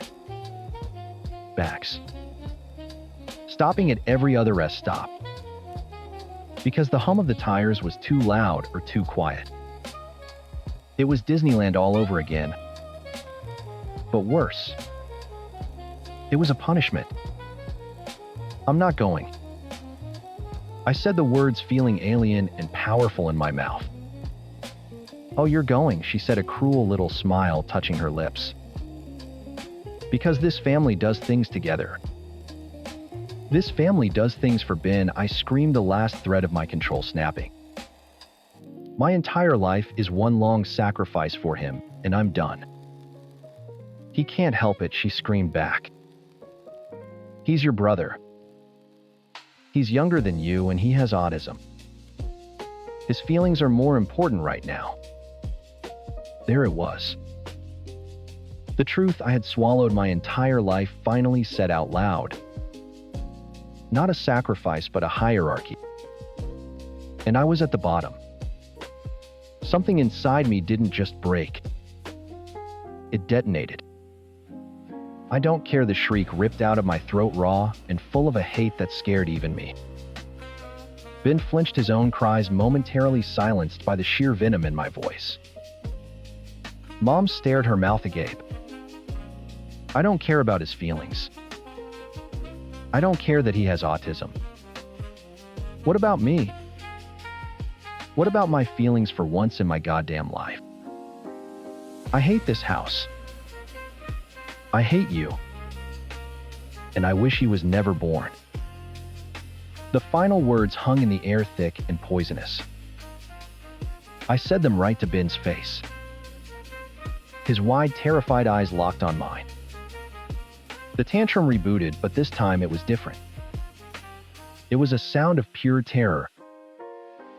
A howling, animalistic grief that echoed off the walls. He scrambled away from me, crab walking backward until he hit the hallway, where he curled into a ball, shrieking my words back at me in a garbled, frantic mimic. Never born. Never born. See what you did? My mother's voice was a whisper of pure loathing. She advanced on me, her finger pointing at my face. You are a rude, ungrateful, monstrous brat. I hear a girl who's at her breaking point. My dad was standing behind her in the doorway, his face grim. He looked ancient. Stay out of this, Mark, my mother warned. Not turning around. No, he said, his voice quiet but absolute. I won't. He stepped into the room, his eyes finding mine. There wasn't anger in them. There was a deep, soul-crushing sadness, and something else I'd never seen before, understanding. What you said was a terrible thing, Barb. You can't ever take that back. I flinched, tears finally spilling down my cheeks. But I know why you said it, he continued, his gaze shifting to my mother. I grew up with 2 brothers on the spectrum, Helen. Remember I told you about it. I spent my entire childhood walking on eggshells, making myself smaller so they could be comfortable. My parents called it keeping the peace. It wasn't peace. It was erasure. My mother was silent, rigid. He looked back at me. Your mother is right. This family does things for Ben. It has to a point. But it's been too much for too long. We let it happen. I let it happen. He took a deep breath. You're going to Disney World. The discussion is over. Mark, you can't be serious, Mom whirled on him. After what she just said to her brother. Because of what she just said, he corrected her, his voice firm. Because we pushed her to a place where she would say something that cruel. That's on us. She's going. He walked out, leaving my mother standing there. Her face a mask of disbelief and fury. She looked from me to the sobbing heap of her son in the hall, and without another word she turned and followed him, slamming our parents' bedroom door so hard a picture fell off my wall. The house fell into a war zone's tense silence, punctuated only by Ben's muffled sobs from downstairs and the furious low murmur of my parents' argument through the wall. I sank onto my bed, my body trembling. The guilt was a physical weight in my chest, a hot stone of shame for the words I'd flung at my brother. I'd meant them in that white-hot second. And that was the most horrible part. But underneath the guilt, a strange, unfamiliar feeling bloomed. Relief. Hot, clean, and sharp. My dad's words times. It was erasure times played over and over in my head. He saw me. After all these years of feeling invisible, he had finally truly seen me. My phone buzzed on the nightstand. It was a text from Mrs. Davison. Asterisk. Everything okay for Friday? Rach is about to explode with excitement. We're packed and ready to pick you up, asterisk. I stared at the text, then at my half-packed suitcase, my sleek black mouse ears sitting on top like a crown. My mother's silent fury radiated through the floorboards. Ben's whimpering was a constant, painful reminder of the bomb I'd just detonated. The fracture in my relationship with my mother felt like a chasm, deep and likely permanent. But my dad's words had built a bridge over it. I picked up the phone, my thumbs moving with a newfound certainty. Asterisk, see you Friday. I can't wait. Asterisk. I was going. I was leaving the war zone behind. I was going to Disney World with my real family, and for the first time, my own happiness felt less like a selfish dream and more like a necessary sacrifice. My own. Story 5. My wife Cara and I were happy. Or at least I thought we were. We had a nice house, decent jobs, and 5 years of marriage that felt stable. The first crack in that foundation appeared the day my nephew Julian called with good news. Uncle Henry, I got it. He said, his voice buzzing with excitement. I got the junior copywriter position at Sterling Price. That's fantastic, kid. Sterling Price. Isn't that? Yeah. It's Aunt Cara's agency. I grinned, picturing them carpooling. She's going to be thrilled. Hold on, I'll put you on speaker. I tapped the phone and called out, Cara, honey, Julian has some news. Cara walked into the living room, wiping her hands on a dish towel. She smiled when she saw Julian's name on the screen. Hey, sweetie. What's up? I got the job, Julian announced. At your agency. Maybe we can grab lunch sometime. Cara's smile vanished. It didn't just fade. It was like a switch had been flipped off. The warmth in her eyes turned to ice. You what? I got the job, he repeated, his enthusiasm deflating. The junior copywriter gig. You shouldn't take it, she said flatly. Julian was silent for a beat. So was I. What? Why? He finally asked. The boss, Mark. He's a nightmare, Cara said, her voice tight. A completely toxic personality. You don't want to work for him. Trust me. I frowned. Honey, you've never mentioned your boss was toxic. In 5 years, not once. I thought you liked your job. You don't know him like I do, she snapped, her eyes fixed on me, not the phone. I'm just trying to protect my nephew. He should look for something else. But Aunt Cara, the offer is really good, Julian stammered. It's a huge step for my career. Find another step. She said, her tone leaving no room for argument. This isn't the one. I have to go. She turned and walked out of the room before Julian could even say goodbye. I picked up the phone. Sorry about that, kid. I don't know what's gotten into her. We talked for a few more minutes, and I told him to do what was best for his career. He ended up taking the job. When I told Cara, she didn't yell. She didn't scream. She did something much worse. She went silent. A deep Arctic cold descended upon our house. For the next 3 months, she treated me like a ghost. She'd answer direct questions with one-word answers. She slept with her back to me, right on the edge of the bed. No more movie nights, no more casual conversations about our day. No more laughter. If I entered a room, she would find a reason to leave. It was a suffocating, lonely existence. And I knew with a certainty that chilled me to the bone that it had nothing to do with Julian and everything to do with her boss. She wasn't protecting Julian. She was hiding something. The breaking point came on Julian's 24th birthday. We met him for a drink, just the two of us. Cara had claimed she had a late meeting she couldn't get out of. After the usual pleasantries, Julian shifted uncomfortably in his seat. Uncle Henry, he started, his eyes darting around the bar.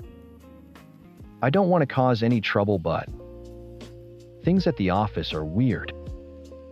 Weird how I asked, though I had a sick feeling I already knew the answer. With Aunt Cara, he said, lowering his voice. And her boss, Mark. People talk. I leaned forward. What do they say, Julian? They're just really close, he said, struggling for the right words. They take these long lunches, like 2 or 3 hours long, almost every day. They leave the office together a lot too. Early. And it's not like they're going to client meetings. Last week, someone in accounting saw them getting into his car, and he had his hand on her back. It's not professional. It's the kind of thing people notice. Every word was a punch to the gut. It confirmed the ugly suspicion that had been festering for months. Thanks for telling me, Julian. I appreciate you being honest. When I got home that night, Cara was on the couch scrolling through her phone as if nothing was wrong. The fake normality was more infuriating than the silence. How was your late meeting? I asked, my voice dangerously calm. Fine. Long, she said, not looking up. I saw Julian for his birthday. I said. He told me about the office gossip. Her head snapped up. Her eyes narrowed. What gossip? About you and Mark. The long lunches. Leaving early together. His hand on your back. Her face twisted into a sneer. But I saw a flicker of panic in her eyes. Are you serious? You're listening to gossip from a kid. A kid who I specifically told not to work there. He's not a kid, Cara, he's a man. And he's my nephew. He's a nosy, conservative little brat who needs to learn to mind his own damn business, she spat. He's probably just jealous of my position at the company and trying to stir up trouble. The excuse was so pathetic. So transparent, it was almost comical. She didn't deny it. She didn't explain it. She just attacked Julian. The last shred of my denial evaporated. My wife was cheating on me. and she couldn't even come up with a believable lie. My trust in her shattered into a million pieces right there in our living room. "That's not an answer," I said, my voice shaking with a rage I didn't know I had. "That's a pathetic deflection." She stood up, her face a mask of fury. "I don't have to answer to you or to him. This is my career. You have no idea what it takes." She stormed out of the room and slammed the bedroom door. I stood there for a long time, the silence of the house pressing in on me. The woman I married was gone. In her place was a stranger, a liar. And I knew I couldn't live with her anymore. But suspicion wasn't enough. The gossip wasn't enough. I needed to be certain. I needed to see it with my own eyes.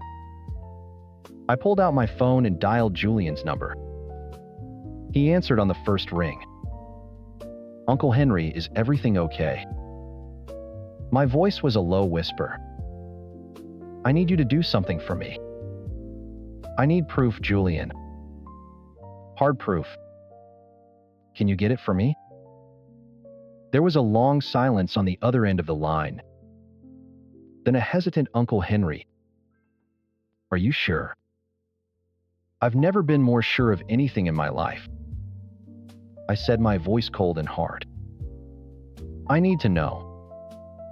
A week passed in that same icy silence. Kara was acting smug, as if our argument had proven her point and I was the one being unreasonable. Then one evening she came home in a rage. She threw her purse on the counter so hard the contents spilled out. "You need to talk to your nephew," she seethed, her hands on her hips.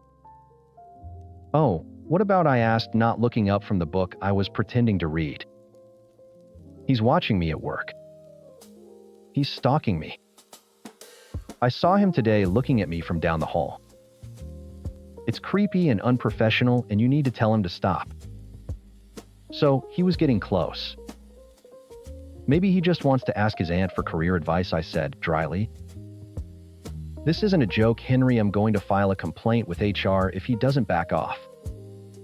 She turned and stormed into the bedroom, slamming the door. 2 days later, my phone buzzed. It was a text from Julian. Asterisk. Check your email. I'm sorry. Asterisk. My heart hammered against my ribs. I walked into my home office and closed the door, my hands shaking as I opened my laptop. The email had 3 video files attached. I clicked the first one. It was grainy black and white footage from an elevator security camera, time-stamped from the previous afternoon. Kara and Mark. They were alone. He leaned and whispered something in her ear. And she laughed, tilting her head back. Then he pressed her against the wall of the elevator, his hands sliding down her back, and kissed her. It wasn't a peck. It was a deep, lingering kiss that she returned, her own hands clutching his jacket. My stomach churned. I clicked the next video. A stairwell. Him pushing her hair back from her face. Her leaning into his touch. The third video was from the parking garage, them getting into his car. He had his hand on the back of her neck, his thumb stroking her skin. It was undeniable. It was methodical. It was a routine. I sat there for what felt like an hour, staring at a blank screen. The fury I'd felt before was gone, replaced by a hollow, sickening calm. I downloaded the files to a flash drive and put it in my pocket. That night I waited until she was sitting on the couch, scrolling through her phone, wrapped in that infuriating bubble of fake domestic bliss. I walked over to the TV and plugged the flash drive into the USB port. "What are you doing?" she asked, annoyed at the interruption. I didn't answer. I just navigated to the first video file and pressed play. The grainy image of the elevator filled the 6.5-inch screen. She stared at it, her brow furrowed in confusion. Then she saw herself. She saw Mark. Her face went pale. As he leaned in to kiss her, she shot to her feet. "What is this?" "Turn it off," she shrieked. I pressed play on the second video. The stairwell. Her hand on his chest. "Henry, turn it off right now." "Where did you get this?" "Was this Julian?" "I'm going to have him fired. I'm going to sue him." I let it play, then started the third. The parking garage. His hand on her neck. Finally, I hit pause and turned to face her. Her face was a mask of panic and fury. "It's not what it looks like," she stammered, her voice trembling. "Then what is it, Kara?" I asked, my own voice unnervingly steady. "What does it look like to you?" "Because to me it looks like my wife is cheating on me with her boss." Her expression shifted. The panic subsided, replaced by a hard, defensive glare. She took a deep breath, as if steeling herself. "You don't understand the pressure I'm under. The expectations. It's a competitive industry." I just stared at her, waiting. "I need to keep my boss happy," she said, her voice dropping, as if she were explaining a simple business transaction. "It's just for work." The sheer transactional coldness of that statement hit me harder than the videos. There was no remorse, no shame, no apology. Just a grotesque justification. She wasn't a victim. She was a willing participant who had calculated the cost and decided her ambition was worth more than our marriage. For work, I repeated the words, tasting like ash in my mouth. "That's your excuse." "It's what I have to do for my career," she insisted, her voice rising again. "A career you've always benefited from." I let out a short, bitter laugh. I didn't say another word. I just turned around, walked into our bedroom, and pulled a duffel bag from the top of the closet. I started throwing clothes into it. T-shirts, jeans, socks. She followed me to the doorway. "What are you doing, Henry? Don't be so dramatic. We can talk about this." "No, we can't," I said, zipping the bag closed. "There's nothing to talk about. You made your choice." I walked past her, grabbing my keys and wallet from the bowl by the door. "So that's it," she screamed after me.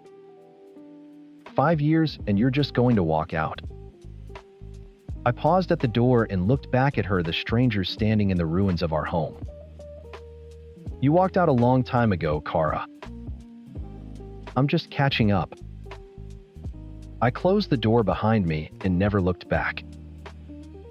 I spent the next 2 weeks in a haze, staying in a sterile extended stay hotel that smelled of bleach and regret. The first thing I did was hire a lawyer and file for divorce. The silence from Kara was deafening. I expected angry text, voicemail, something. I got nothing. Then one Tuesday morning, my phone rang. It was her father. "Henry," he barked without any greeting. "What the hell is going on? Kara is a wreck. How could you just walk out on her? You throw away 5 years of marriage over a little argument." I could hear Kara crying theatrically in the background.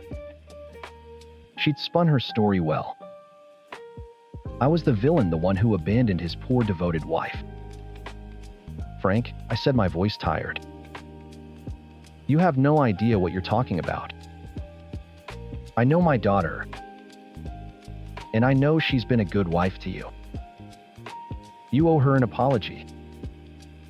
You need to come home and fix this mess you made."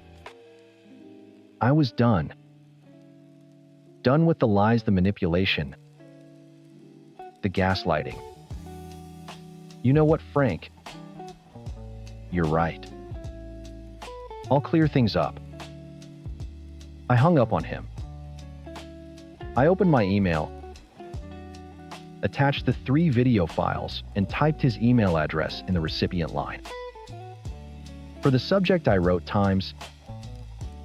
Here's why I left. Asterisk, I hit send.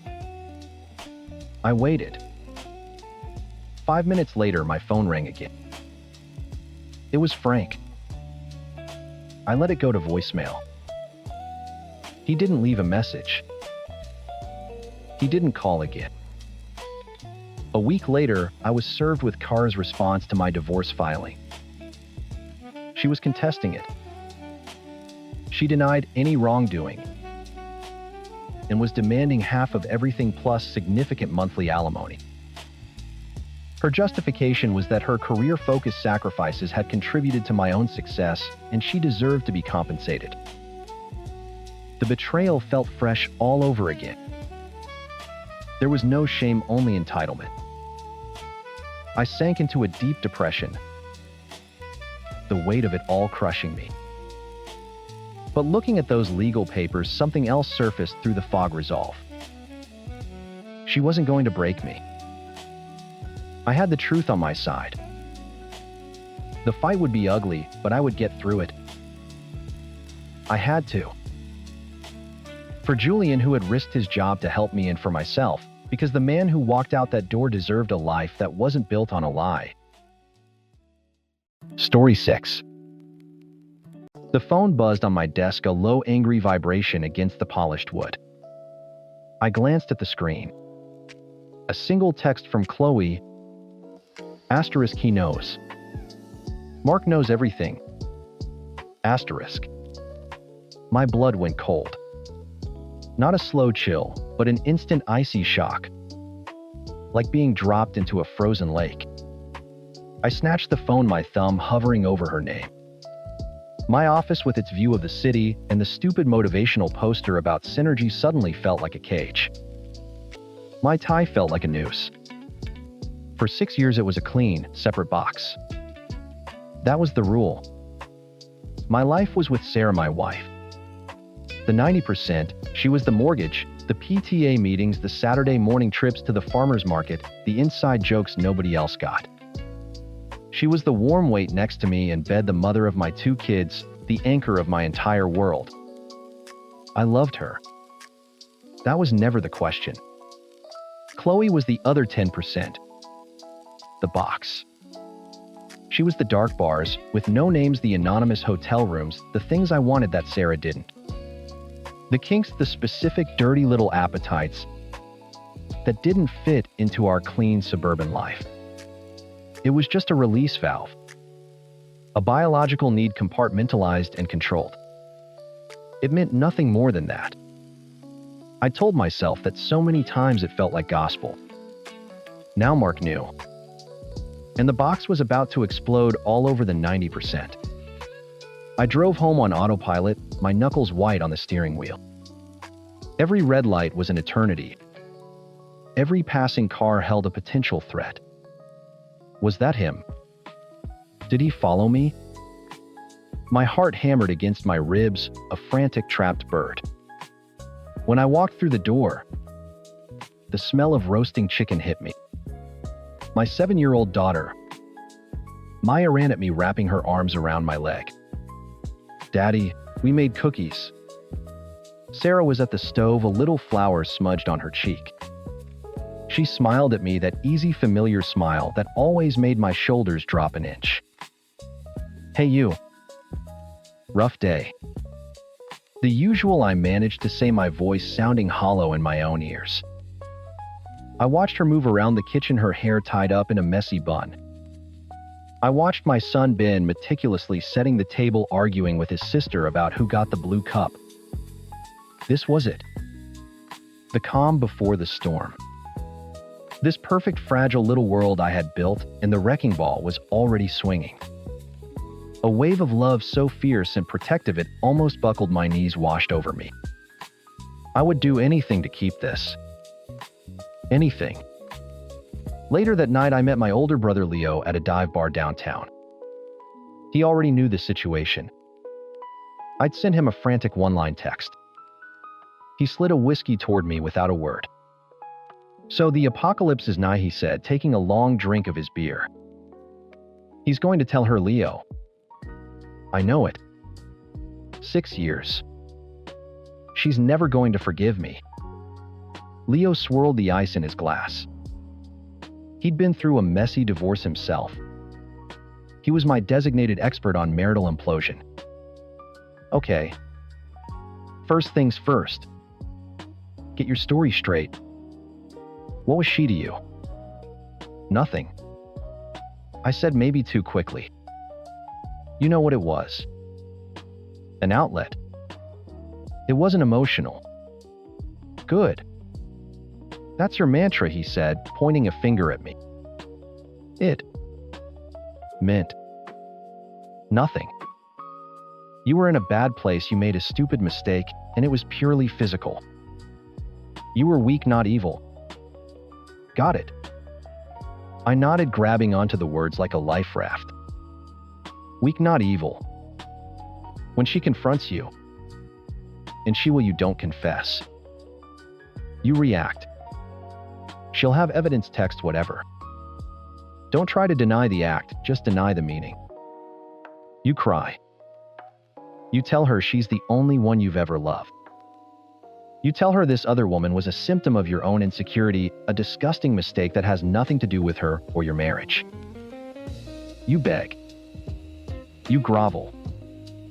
You book a therapist before the conversation is even over. What if she just leaves, the words caught in my throat? Leo sighed, finishing his beer. Then she leaves. But most people don't want to blow up their lives, Henry. They want a reason to stay. You just have to give her a good one. The next few days were a special kind of hell. Every time my phone buzzed, I'd nearly jump out of my skin. I watched Sarah, looking for any sign, a flicker of coldness in her eyes, a clipped tone in her voice. But there was nothing. She was the same as always. Warm, funny, busy with the kids. We had sex, and I held on to her afterward like a man about to be cast out into the wilderness, memorizing the feel of her skin against mine. A week went by. Then 2. Silence. I texted Chloe. Asterisk. Anything asterisk. A few hours later, she replied. Asterisk, he hasn't said a word. To me, or anyone. I think he's just going to let it go. Maybe he's too embarrassed. Asterisk. The relief was so profound it was physical. I felt my muscles unclench for the first time in 14 days. The wrecking ball had stopped swinging. I dodged it. Mark had his own pride to worry about. Maybe blowing up my life wasn't worth blowing up his own. Leo was right. People don't want to blow up their lives. The false security felt incredible. I started sleeping through the night again. I laughed at dinner. I felt like I'd been given a second chance, a divine pardon. I promised myself, I swore on my children's lives, that I was done. I would be the husband Sarah deserved. The 90% was now 100%. The box was sealed, buried, and forgotten. I was sitting in my car in the office parking garage, about to head home. I felt good. Light. I was scrolling through pictures of Maya's soccer game from the weekend when my phone buzzed. It was Chloe. Asterisk, Henry. I am so sorry. I didn't know. Asterisk. My stomach tightened. Sorry for what? Did Mark change his mind? Before I could type a reply, a second message came through. It was a picture. My brow furrowed as I tapped to open it. It was a photo taken from across a street, looking into the window of a dimly lit cafe. A man and a woman were sitting at a small table, leaning in close. The woman was laughing, her head tilted back. Her hair was tied up in a messy bun. She had a tiny smudge of what looked like chocolate on her cheek. It was Sarah. My Sarah. The man across from her wasn't me. He was reaching across the table, his hand covering hers. The look on his face wasn't friendly. It was intimate. It was the way I used to look at her years ago. The world tilted. The air in the car vanished. A roaring sound filled my ears, the sound of my own blood pounding. This wasn't possible. Not Sarah. She was the 90%. She was the anchor. She was the one thing in my life that was pure and true. My hand started to shake, the phone rattling against the steering wheel. I couldn't breathe. I felt a hot acidic bile rise in my throat. This had to be a mistake. A misunderstanding. A friend from work. It had to be. Just then, my phone buzzed again. A new text, this one from Sarah. *Hey babe. Just leaving the grocery store now. Be home in 10. Want me to pick up some of that red wine you like? The lie. The goddamn lie. Just leaving the grocery store. My vision tunneled. The picture was a brand on my retinas. But the text was the twist of the knife. She was lying. To me. Easily, casually, without a second thought. I drove like a maniac, blasting through yellow lights. My hands shaking so badly I could barely keep them on the wheel. The 10-minute drive felt like an hour. When I burst through the door, my heart was a trip hammer in my chest. And there she was. Unloading groceries. Milk, eggs, a carton of orange juice, she was humming. Hey, you beat me, she said, smiling, that same smile from before. That warm, familiar, lying smile. Traffic was a nightmare. The sheer breathtaking audacity of it stole my voice. I just stared at her, at the bag of apples on the counter, at the whole perfect, fraudulent scene. Maya and Ben were in the living room, the sounds of some cartoon echoing down the hall. Henry. You okay? You look like you've seen a ghost. I couldn't do it. Not in front of them. I swallowed the acid in my throat and knotted my body, a single rigid knot of fury. Fine. Long day. We ate dinner in a state of suspended animation. I moved my food around my plate, the roasted chicken from the other night now tasting like ash. Every time she spoke, asking the kids about school, laughing at a joke Ben made, I felt a fresh wave of nausea. How long? How long had this been going on? Was anything real? Later, after the kids were in bed, after the house fell into its usual quiet rhythm, I found her in the living room reading on the couch. The trap was set. My whole body was buzzing. I didn't say a word. I just walked over and dropped my phone onto the cushion next to her, the picture of her and him glowing on the screen. She didn't flinch. She picked it up, looked at it for a long moment, her expression unreadable. Then she set it down and met my eyes. Her own were calm. Too calm. Who is he, Sarah? I asked, my voice a low, shaking growl. The victim. I was the victim here. My rage felt righteous. Who the hell is he? His name is David, she said, her voice even. No tears, no panic. Just a statement of fact. The lack of drama was infuriating. I wanted her to crumble. I needed her to. David. How long? How could you do this? To me, to our family. After everything we have. The words from Leo's playbook came out automatically as script for a different, more predictable tragedy. She looked at me, a flicker of something pity maybe in her eyes. Henry, stop. Stop. You want me to stop? I was pacing, now a caged animal. You're cheating on me, Sarah. You're throwing our whole life away for some. David. Yes, I am, she said, still perfectly composed. She stood up, crossing her arms. She didn't look guilty. She looked tired. And you've been cheating on me with Chloe. The name hit me like a physical blow. It knocked the wind out of my lungs, the rage out of my veins, replaced instantly by a freezing, bottomless dread. My mouth went dry. My carefully constructed world didn't just crack. It atomized. What the word was a pathetic squeak. I know about Chloe, she repeated, her voice softening, which was somehow worse.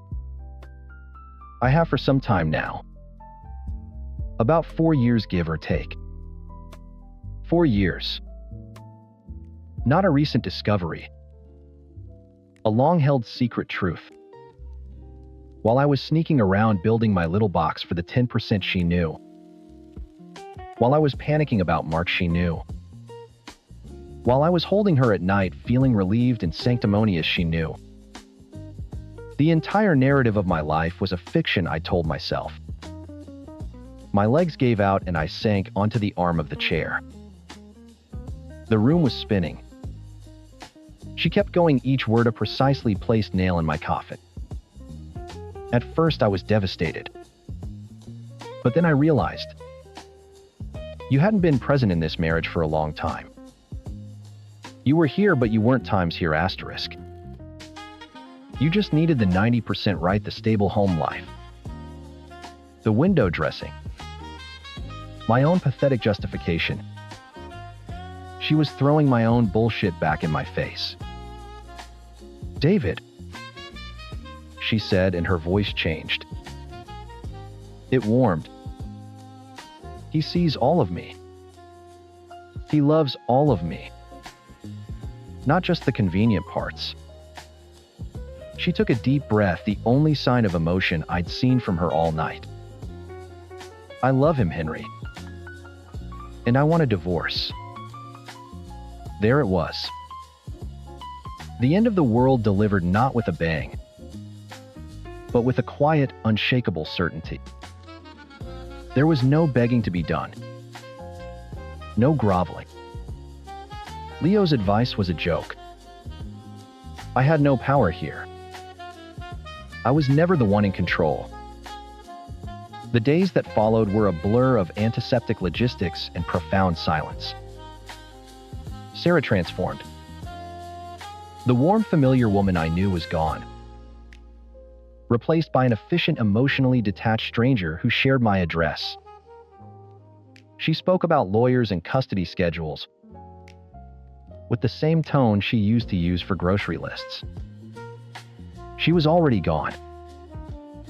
I'd just been too arrogant to notice. I moved into the guest room. I didn't sleep. I'd lie awake all night staring at the ceiling, my heart racing, replaying that conversation over and over. A weight settled deep in my chest, a permanent crushing anxiety I couldn't shake. I'd wake up gasping for air, convinced I was having a heart attack. After a week of this, I went to a doctor who gave me a prescription for clonazepam. The little white pills were the only things that could quiet the roaring in my head, dulling the world into a manageable gray fog. I called Leo, desperate for something, sympathy, advice, anything. She knew the whole time, Leo. 4 years. She played me. She let me believe I was getting away with it while she was building a whole new life. There was a long pause on the other end of the line. Played you, he finally said, his voice flat. Henry, she lived with it. For 4 years. She swallowed the betrayal every single day while you were off getting your 10%. What did you expect? Thank you card. His words were cold, hard stones. There was no comfort there. A month later, it was official. We told a few close friends through a stilted joint email about our amicable decision to separate. The next day, a mutual friend, Jessica, posted a vague supportive message on her Facebook page about how sad she was for us, how hard this must be on everyone. I couldn't help myself. I scrolled through the comments hungry for some kind of validation. Asterisk, so sorry to hear, sending love to you both. Asterisk. Asterisk. Thinking of you. Sarah, you're one of the strongest people I know. Asterisk. Then I saw one from a woman I vaguely knew from a PTA committee. Asterisk, strong is right. Some of us knew what she was putting up with. He's getting exactly what he gave. Poetic justice, if you ask me. Asterisk. Another person replied beneath it. Asterisk. Couldn't agree more. You can't set a fire in your neighbor's house and be surprised when the embers burn yours down too. Asterisk. I dropped the phone on the bed. My face was hot with shame. They knew. Or they'd guessed. It didn't matter. They weren't seeing a heartbroken husband. They were seeing a hypocrite. A punchline. A man who was finally feeling the exact same pain he'd inflicted without a second thought for 6 years. The box I'd built wasn't just for my affair. I had put my wife in a box too. And she had simply quietly found the strength to climb out and walk away. Story 7. I inherited 2 things from my grandmother: her stubborn streak and her wedding china. The china was a full 12-place setting of Haviland Limoges, with delicate hand-painted violets spiraling around the edges. It was absurdly fancy and completely impractical, and I loved it more than almost anything. I loved the weight of it, the history. I loved that her hands had touched these same plates. So I started a tradition. Monthly family dinners. A real sit-down affair, no paper plates allowed. My husband Mark thought it was a great idea. His parents loved it. His sister Jessica, not so much. It's a little fussy, isn't it? She said at our first dinner back in January, tapping a perfectly polished fork against a violet. I'd be terrified of breaking it. A month later, she did. It was February. She was helping me clear the table. A slip, a theatrical gasp, and a dinner plate shattered on the hardwood floor. Oh my God, I am so sorry. She cried, hands flying to her mouth. I'm so clumsy. Mark rushed over. It's okay, Jess. It was an accident. He looked at me, a placating smile on his face. Right, honey. It's just a plate. I stared at the porcelain shards. It wasn't times, just times a plate. It was one of 12. Now it was one of 11. But I swallowed my anger, forced a tight smile, and said, It's fine. Accidents happen. We skipped the family dinner in March because Mark's parents were on a cruise. I was secretly relieved. When April rolled around, I hesitated before pulling the china from its quilted storage cases. Are you sure we should use it? I asked Mark. Maybe we just use the everyday stuff. Babe, don't be silly. It's what the dinners are for. Jess feels terrible. Don't make her feel worse by hiding the plates. He was right. I was being silly. That night, Jessica broke too. The first one she knocked off the counter. while admiring my new backsplash. The second slid from a soapy stack in the sink when she insisted on helping with the dishes. 2 more shattered plates. 2 more over-the-top breathless apologies. "I don't know what's wrong with me tonight," she wailed as my mother-in-law patted her back soothingly. Mark pulled me into the pantry. "She's just a klutz, honey. Always has been. Let it go." 2 in one night, Mark. "That's not clumsy, that's what malicious," he laughed. But it wasn't a nice sound. "You think she's doing it on purpose? Why would she do that?" I didn't have an answer. Not one that wouldn't make me sound insane.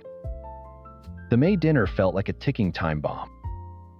I set the table with 9 dinner plates, my stomach in a knot. I watched Jessica like a hawk all night. I saw her pick up her plate to carry it to the kitchen. Her grip looked loose. Her elbows seemed to jut out, catching the doorframe times, just so asterisk. Crash. Her boyfriend, a perpetually confused-looking guy named Kevin, dropped his plate in the ensuing chaos. Crash. 2 more gone. We were down to 7. "I'm just cursed around this china," Jessica sobbed into Mark's shoulder. This time I didn't say a word. I just swept up the pieces, my movements stiff and angry. After they left, I rounded on Mark. "This is not a coincidence." "Oh, here we go," he sighed, rubbing his temples. "Kevin dropped one too. Is he in on this grand conspiracy?" "He dropped his because she startled him. She did it on purpose, Mark. She hates these plates. For God's sake, stop it," he snapped, his voice sharp enough to cut. "They're just plates. You're getting obsessed, and you're trying to turn me against my own sister. It's ugly. Just drop it." June. I felt sick all day. I only set 8 places, even though there were 9 of us. I gave Jessica one of my plain white crate and barrel plates. She noticed immediately. "Oh, am I in the doghouse?" she asked with a syrupy sweet pout. My mother-in-law clucked her tongue.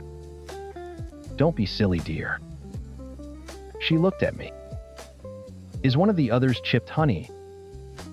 I just nodded, my jaw clenched. It didn't matter. After dessert, Jessica was carrying her coffee cup and saucer to the kitchen. Another slip. Another crash.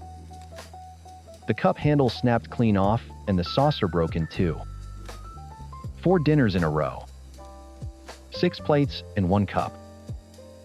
When the door finally closed behind them, the silence in the house was deafening. I didn't even look at Mark. I just walked into our bedroom, shut the door, and dialed my mom. The second I heard her voice, I broke. The whole story came tumbling out between sobs, the accidents, the fake apologies, Mark's dismissals, the word paranoid echoing in my head. My mom listened patiently until I was done. There was a pause. "Oh, honey," she said, her voice steely. "You're not crazy. That little monster is doing it on purpose." The validation was like a physical shock. I wasn't being paranoid. I wasn't inventing things. I wasn't the villain for loving my grandmother's legacy. "What do I do, Mom?" I whispered. "He won't believe me."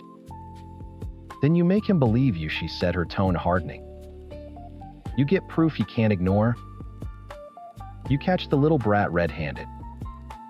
A cold, hard resolve settled over me. My mom was right. I was done being the victim. I was done being gaslit in my own home. The next day, I spent an hour on Amazon.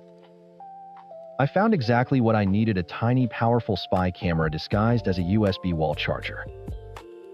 It had motion detection and recorded crystal clear HD video directly to an SD card. I paid for overnight shipping. When it arrived, I plugged it into the outlet in the corner of the dining room, the one right behind the buffet.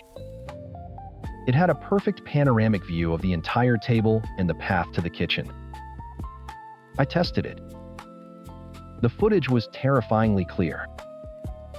Now it's July, the day of the next dinner. The camera is plugged in a silent, blinking witness. My hands are shaking just a little as I set the table. I lay out the 7 remaining dinner plates. 7 precious survivors. Each one feels like a landmine. I run my thumb over the painted violets, on one of them a silent promise to my grandmother. Asterisk. Not one more. Asterisk. I take a deep breath, trying to steady my racing heart. I feel a strange mix of dread and vindication. Tonight it ends. Then the doorbell rings. My whole body goes rigid. They're here. I pasted on a smile that felt like cracking plaster and opened the door. Hi, come on in. Dinner was a tightrope walk over a pit of vipers. I served lasagna, something that required minimal plate-to-kitchen trips. I watched every move Jessica made, my fork clutched so tightly in my hand my knuckles were white. Mark kept shooting me warning glances as if I were the one causing a scene by just existing. After the main course, I stood up. Carol, I said to my mother-in-law, my voice bright and false. The night blooming jasmine I told you about. It's finally opened up. The smell is incredible. You have to see it. She lit up. Oh, I love that. Mark, come with us, I said, not making it a question. I needed him out of the room. He shot me a confused look, but his mother was already heading for the back patio door, so he followed. The moment the door slid shut behind them, my heart hammered against my ribs. I stayed outside just long enough to point at a random bush, then mumbled, "Oh shoot, I forgot to grab my phone. I want to take a picture. Be right back." I didn't go for my phone. I slipped back into the dining room, my feet silent on the rug. Jessica and Kevin were clearing their own plates. They're all just staring at that stupid bush, I heard Jessica whisper, her voice dripping with venom. I flattened myself against the wall in the hallway, just out of sight, my own phone in my hand, watching the live feed from the camera app. My breath caught in my throat. On the tiny screen, I saw her.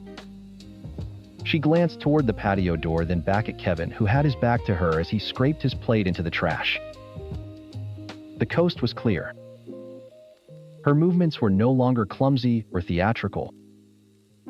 They were deliberate. Cold.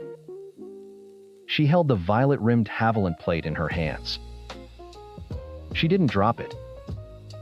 She didn't knock it. She looked right at it.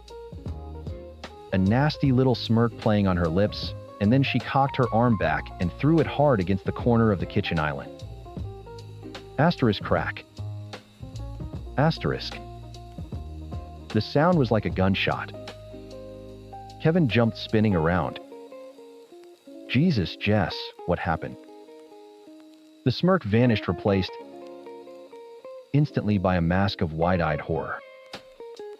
Oh my God, she shrieked, her hands flying to her face. It just slipped, I can't believe it. I am so cursed. I saw it all. I had it all. A cold, victorious calm washed over me. I saved the video file, tucked my phone in my pocket, and walked back outside, my smile serene. The next big family gathering was my mother-in-law's birthday in early August. I insisted on hosting. I spent the day cooking her favorite meal, prime rib, roasted potatoes, asparagus with hollandaise. And I set the table.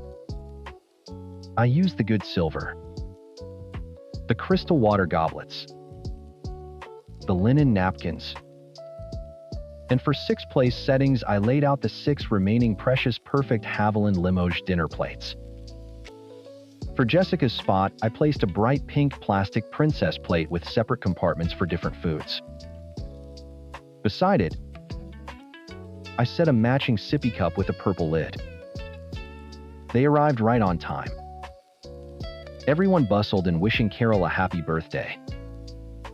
Jessica breezed over to the table to set down her purse and froze. What is this?" she asked, her voice tight. I walked over, feigning innocence. "What's what?" "This," she said, flicking a finger at the princess plate. "This is a joke, right?" My father-in-law looked over, confused. Mark's eyes widened, a storm brewing in them. "Honey, what are you doing?" he hissed under his breath. I ignored him and looked directly at Jessica. My voice was low, calm, and carried across the suddenly silent room. "No joke, Jessica. I've simply decided that if you're going to act like a child in my home, I will treat you like one." Her face went from confused to furious in a split second. "How dare you? I have never been so insulted." Insulted, I cut her off. I pulled my iPad from the buffet where I'd left it. "You want to talk about insults? Let's talk about last month." I tapped the screen. The video started to play. The small screen showed the dining room from its corner perch. It showed Mark and his mom and me walking outside. It showed Jessica's venomous whisper. It showed her glance toward the door. And then in crystal clear high definition, it showed her smirk and the deliberate violent throw. The crack of the plate was sickeningly loud in the quiet room. Jessica's face turned the color of ash. My mother-in-law gasped, her hand flying to her chest. My father-in-law just stared, his mouth hanging open. Kevin looked like he wanted the floor to swallow him whole. And Mark looked at me. Not at the screen, not at his sister. At me. And his face was pure fury. Jessica found her voice first. It came out as a strangled shriek. "You spied on me, you psychotic bitch." She lunged for the iPad, but I held it out of her reach. "Get out," I said. My voice didn't shake. "Get out of my house." She started screaming. Then a full-blown tantrum of incoherent rage, calling me every name she could think of. She grabbed her purse and stormed out, slamming the front door so hard a picture frame rattled on the wall. Kevin scurried after her, muttering a panicked, "Sorry, everyone." Silence descended. Finally, my father-in-law cleared his throat. "We are so sorry," he said, looking utterly ashamed. "We had no idea." My mother-in-law was crying softly. "I can't believe it. My own daughter." I just nodded, unable to speak. I felt hollowed out. Vindicated, yes, but exhausted and empty. After they left, Mark turned on me. "Are you happy now?" he seethed, his voice a low, dangerous growl. "You got what you wanted. You humiliated her in front of the entire family." I stared at him, incredulous. She's been systematically destroying something that means the world to me. She lied to our faces for months. "You saw the video, Mark. I saw you set a trap for my sister," he yelled, finally letting his voice rise. "I saw you publicly execute her on her own mother's birthday. It was cruel. It was vicious and calculated and completely out of line. And what she did wasn't. They're just plates," he roared, throwing his hands in the air. For God's sake, you chose a set of dishes over my sister. He slept on the couch that night. And the next. And the next. For days he treated me like a stranger in our own home, speaking only in monosyllables. The cold shoulder was absolute. He was defending her. The golden child. Even with irrefutable, undeniable proof, he chose his sister. A week later, my phone buzzed. It was a text from Kevin. * Jessica is a wreck. You owe her a massive apology for what you did. *. I didn't type a single word back. I just opened my camera roll, found the video of Jessica smashing the plate, and sent it to him. 3 dots appeared, disappeared, then appeared again. Then nothing. He never texted back. The silence from Kevin was satisfying. But the silence from my husband, sitting in the same living room, was a gaping wound. The broken china was just a symptom. The disease was the rift between us, a crack running so deep I was afraid if I looked too closely, I'd see it had shattered our marriage completely. And unlike my grandmother's plates, I had no idea if that was something that could ever be glued back together. Story 8. The key to my Soho loft felt heavier than usual. It was a weight I'd grown used to over the past 2 years, ever since my older sister Diana had decided my spare bedroom was her permanent 5-star hotel. I pushed open the door, the scent of expensive perfume and laziness hitting me first. There she was, draped across my custom-made velvet sofa like a tragic queen scrolling through her phone. Her blonde hair, a shade brassier than mine, was a mess against a silk pillow I'd paid a fortune for. She didn't look up. Tough day at the salt mines, she asked, her voice dripping with that bored sarcasm she'd perfected. I run a business, Diana. It's not a salt mine. I dropped my portfolio, the sketches for my new fall line rustling inside. Did you at least take the recycling out? She finally looked at me, her blue eyes so much colder than mine narrowing. The bin was full and heavy. Of course it was. I ignored her and walked to the kitchen, a sleek, minimalist space she treated like a 2-4-hour diner. A dirty plate sat on the marble countertop, smeared with the remnants of the artisanal cheese I'd been saving. I bit my tongue so hard I tasted blood. Then the buzzer rang. My heart did a little flip. Lucas. I buzzed him up, a real smile finally breaking through my exhaustion. When he walked in, the entire energy of the apartment shifted. He was all warm eyes and easy confidence, a stark contrast to the stagnant air Diana curated. He kissed me, a real grounding kiss that made me forget all about dirty plates and freeloading sisters. Hey you, he murmured against my lips. He held up a bottle of champagne. For us. Diana materialized at the edge of the kitchen.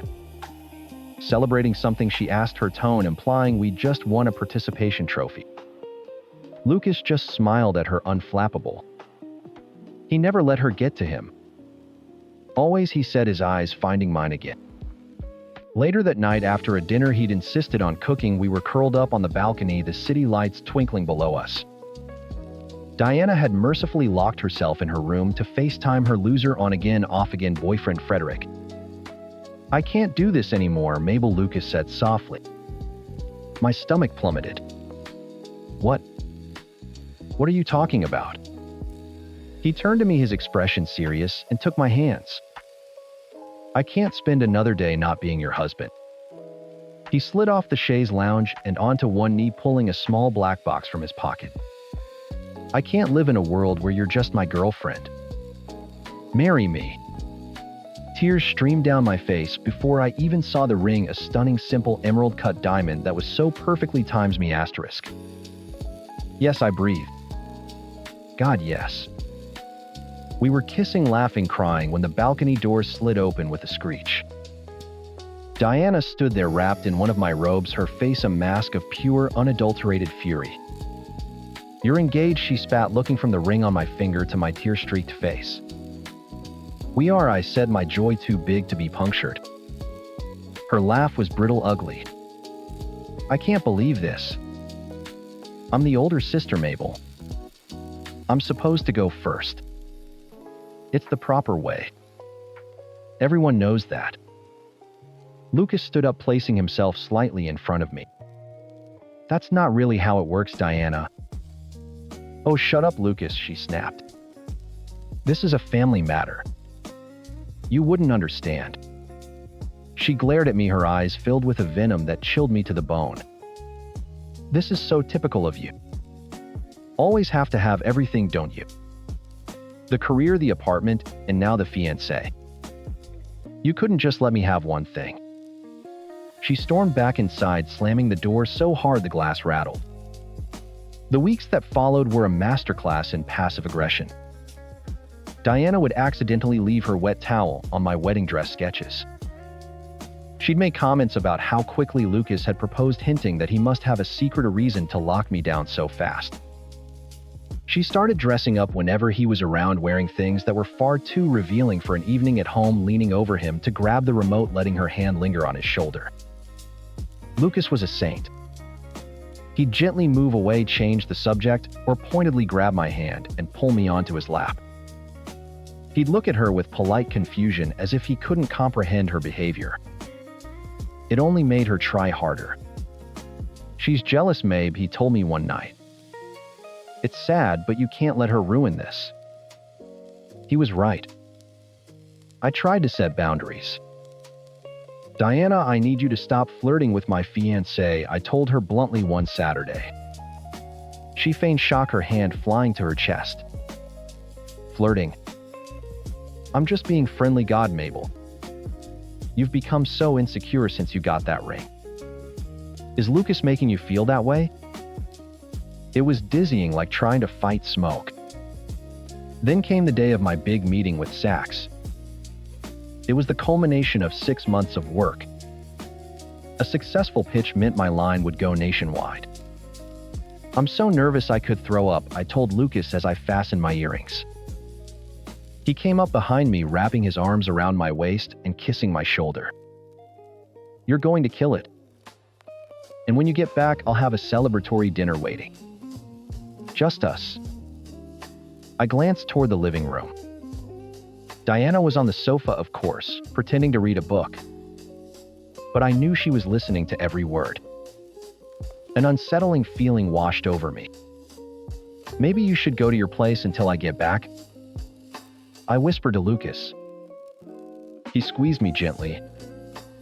"I'm not letting her scare me out of our home. I'll be fine. I'll just put on my headphones and work. Don't worry." I kissed him one last time and left my anxiety a tangled knot in my gut. The meeting was a dream. They loved everything. They wanted an exclusive for the first 6 months. I was floating, walking on air, as I left their headquarters 2 hours earlier than expected. I decided to surprise him. I didn't call or text, I just pictured the look on his face when I walked in with the news. I practically skipped the last block home, my keys already in my hand. I unlocked the door, pushing it open quietly. I wanted to hear what he was listening to catch him off guard. But there was no music. Only a strange rhythmic thumping sound. And a whimper. My blood ran cold. I shoved the door all the way open and stepped inside. The scene in front of me didn't register at first.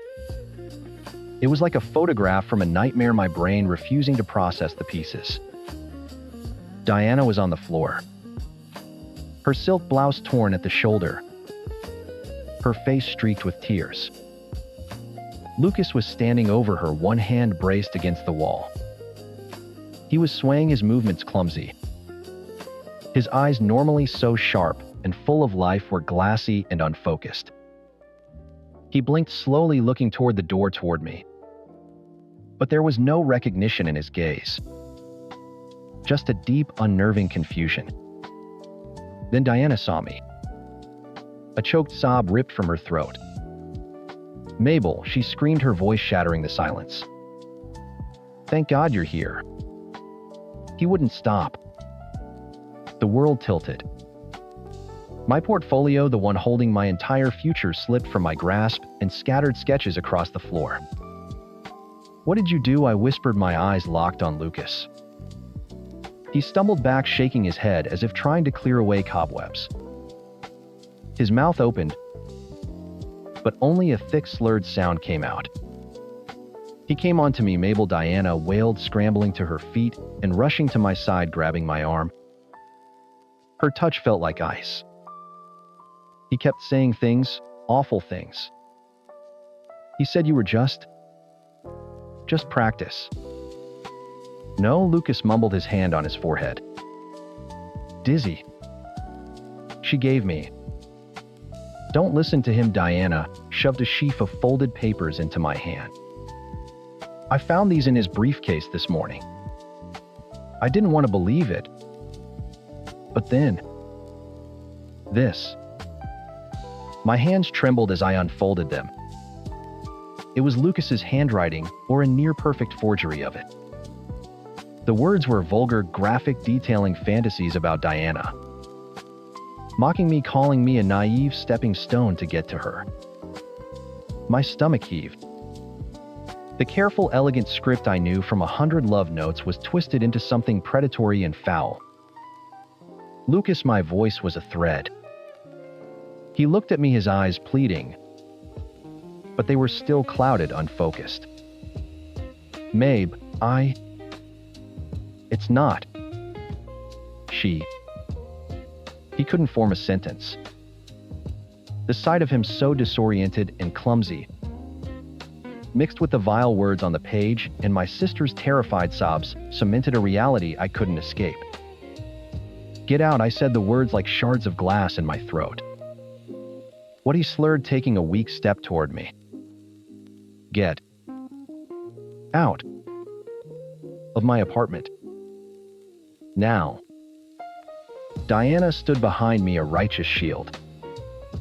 Lucas stared, the confusion in his eyes slowly being replaced by a dawning, soul-crushing horror as he began to understand. He looked from my face to Diana's, and some piece of the puzzle clicked for him, but it was too late. He just shook his head, a single tear tracing a path down his cheek, and turned. He stumbled out the door, leaving it gaping open behind him. The silence he left was heavier than any sound. I sank to the floor, the forged letters crinkling in my fist, and let my sister hold me as I sobbed. The next few weeks were a gray blur. I broke the engagement, publicly citing irreconcilable differences. The humiliation was a physical weight. Lucas called, texted, emailed. Hundreds of messages. Asterisk, she drugged me, Mabe. It was a setup. Please just talk to me. Asterisk, I deleted them all, without reading past the first line. How could he lie like that? How could he be so cruel? Diana was a model of sisterly support, making me tea, ordering my favorite food, telling me I was better off without that predator. She was finally the center of my world, the one I relied on. And I hated it. The loft felt haunted by Lucas's absence and suffocated by her presence. I came home early one Friday, a migraine pounding behind my eyes. I was about to put my key in the lock when I heard shouting from inside. Diana and her pathetic boyfriend Frederick. I can't believe you're spending it all on designer crap, he roared. You promised me half. I'm not spending it, you idiot. I'm investing in a new wardrobe. Diana slurred. She was obviously drunk. Mabel's sad, but she's not stupid. I have to look like a supportive sister, not like I just came into a windfall. My key froze an inch from the lock. A windfall. A windfall you got by ruining her life, Frederick yelled. Forging those letters took me a week. My hands still cramps up. And finding the right tranquilizer. Do you know how hard that was? You owe me, Diana. The floor fell away. I couldn't breathe. The air was thick, syrupy, choking me. Tranquilizer. Forging letters. I owe you nothing, she spat. She deserved it.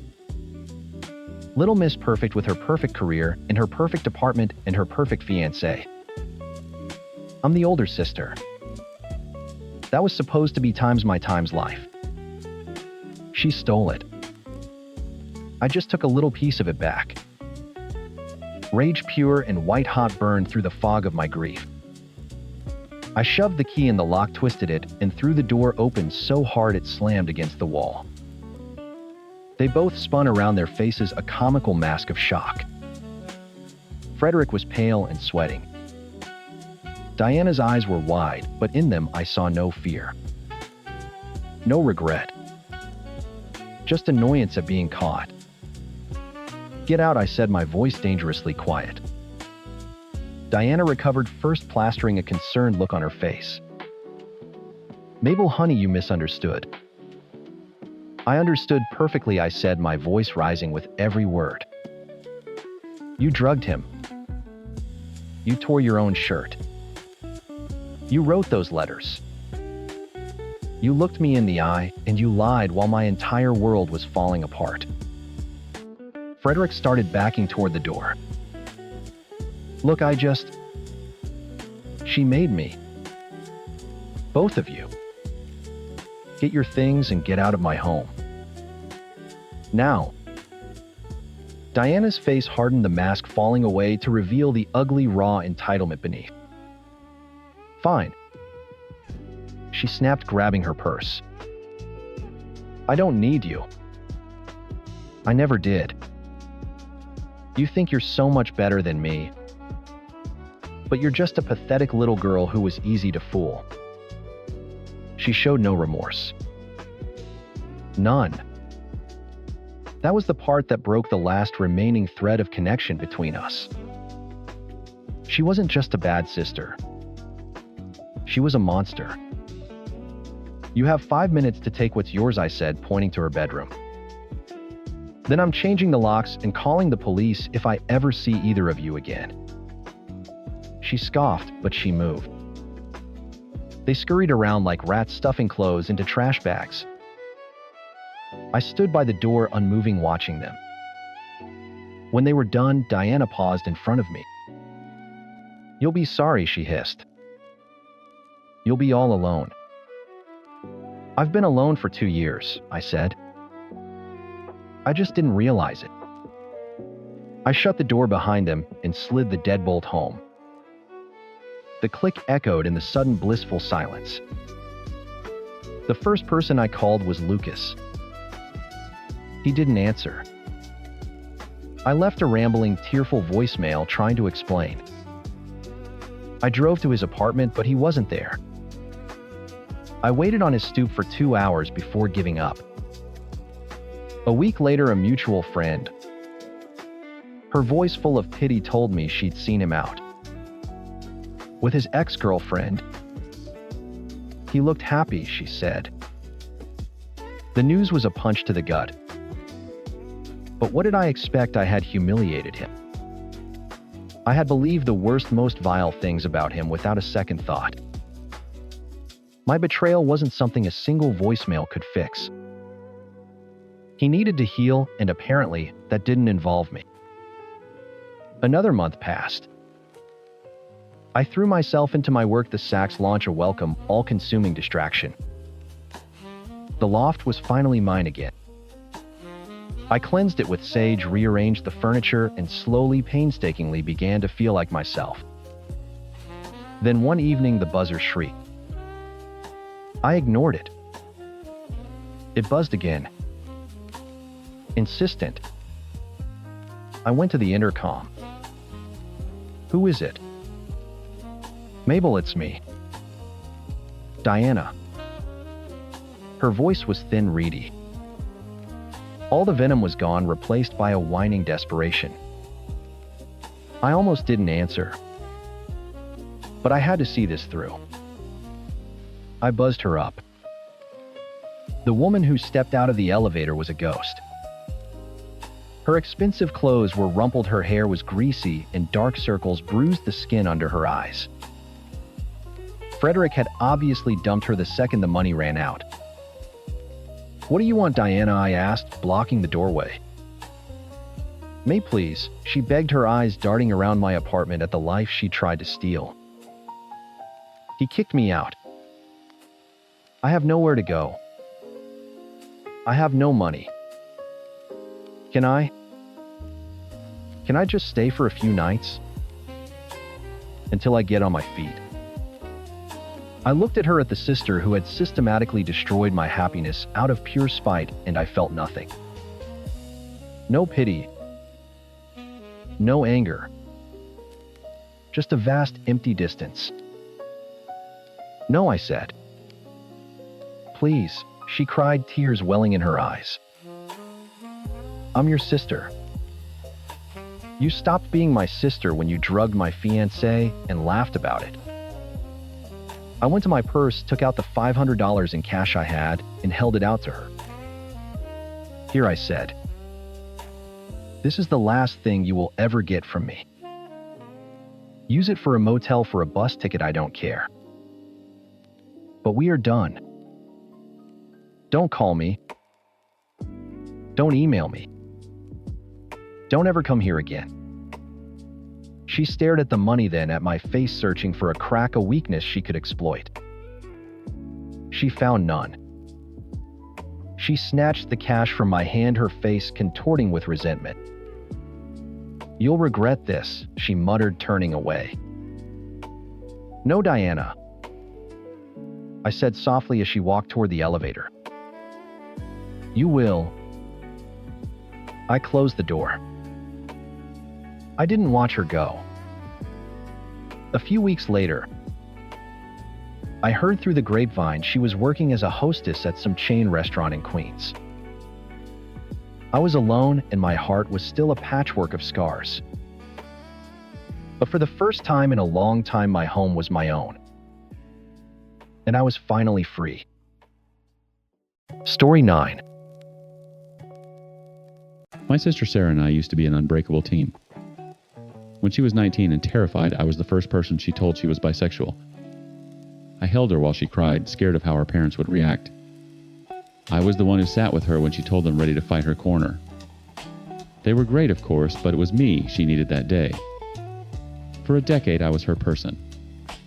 Then she met Gary. The first red flag was our wedding invitation. Sarah and Gary invite you to celebrate their marriage. You. Singular. My boyfriend at 3 years, Mark, wasn't just a casual +1. He was practically family. I called her thinking it was a simple oversight. "Oh," she'd said, her voice tight. "Gary's family is traditional. It's just easier this way. To keep the peace." "Easier for who, Sarah?" I asked. "Please don't make this a thing, Jack." I didn't. I went alone, watched her marry a man with a stiff smile and a weak handshake, and felt a crack form in the foundation of us. After that, the rules became unspoken but clear. Mark and I were welcome at her new house, but only for brunch on a Saturday or an early dinner on a Tuesday. Never on a Friday night. Never on a weekend when Gary was guaranteed to be home.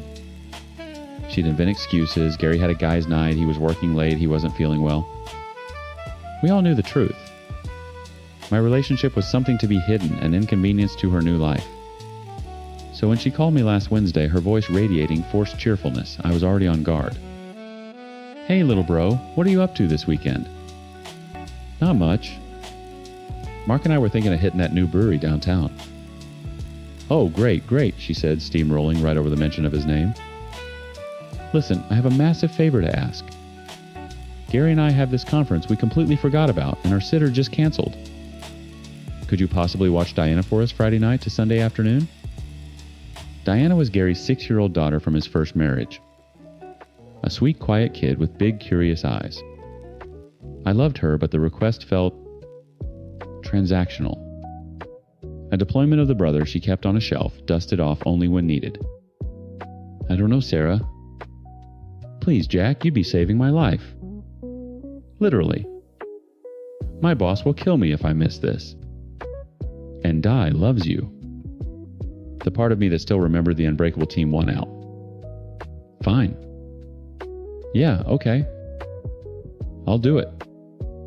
Friday evening, Sarah dropped Diana off, giving me a quick tense hug at the door before practically sprinting back to her car. Mark was making grilled cheese and tomato soup, Diana's favorite.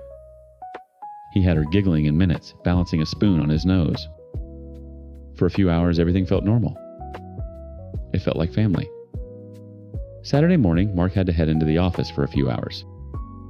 He came to the door of the living room where I was watching cartoons with Diana. All right, I'm heading out, he said. Be back around 2. He leaned down and gave me a quick, simple kiss. The kind of absent-minded, affectionate gesture we'd shared 1,000 times. Bye, love you. Love you too, I said. He waved at Diana. Bye, Di, be good for your uncle. Bye, Mark, she chirped, her eyes glued to the TV. The moment passed. An hour later, during a commercial break, Diana turned to me, her head cocked. Uncle Jack. Yeah, sweetie. Why did your friend Mark kiss you? My stomach did a nervous little flip. The classic dreaded moment. The Times question asterisk. A dozen scenarios flashed through my mind, most of them ending in a mushroom cloud originating from Gary's head. But then I looked at her face. There was no judgment, no confusion.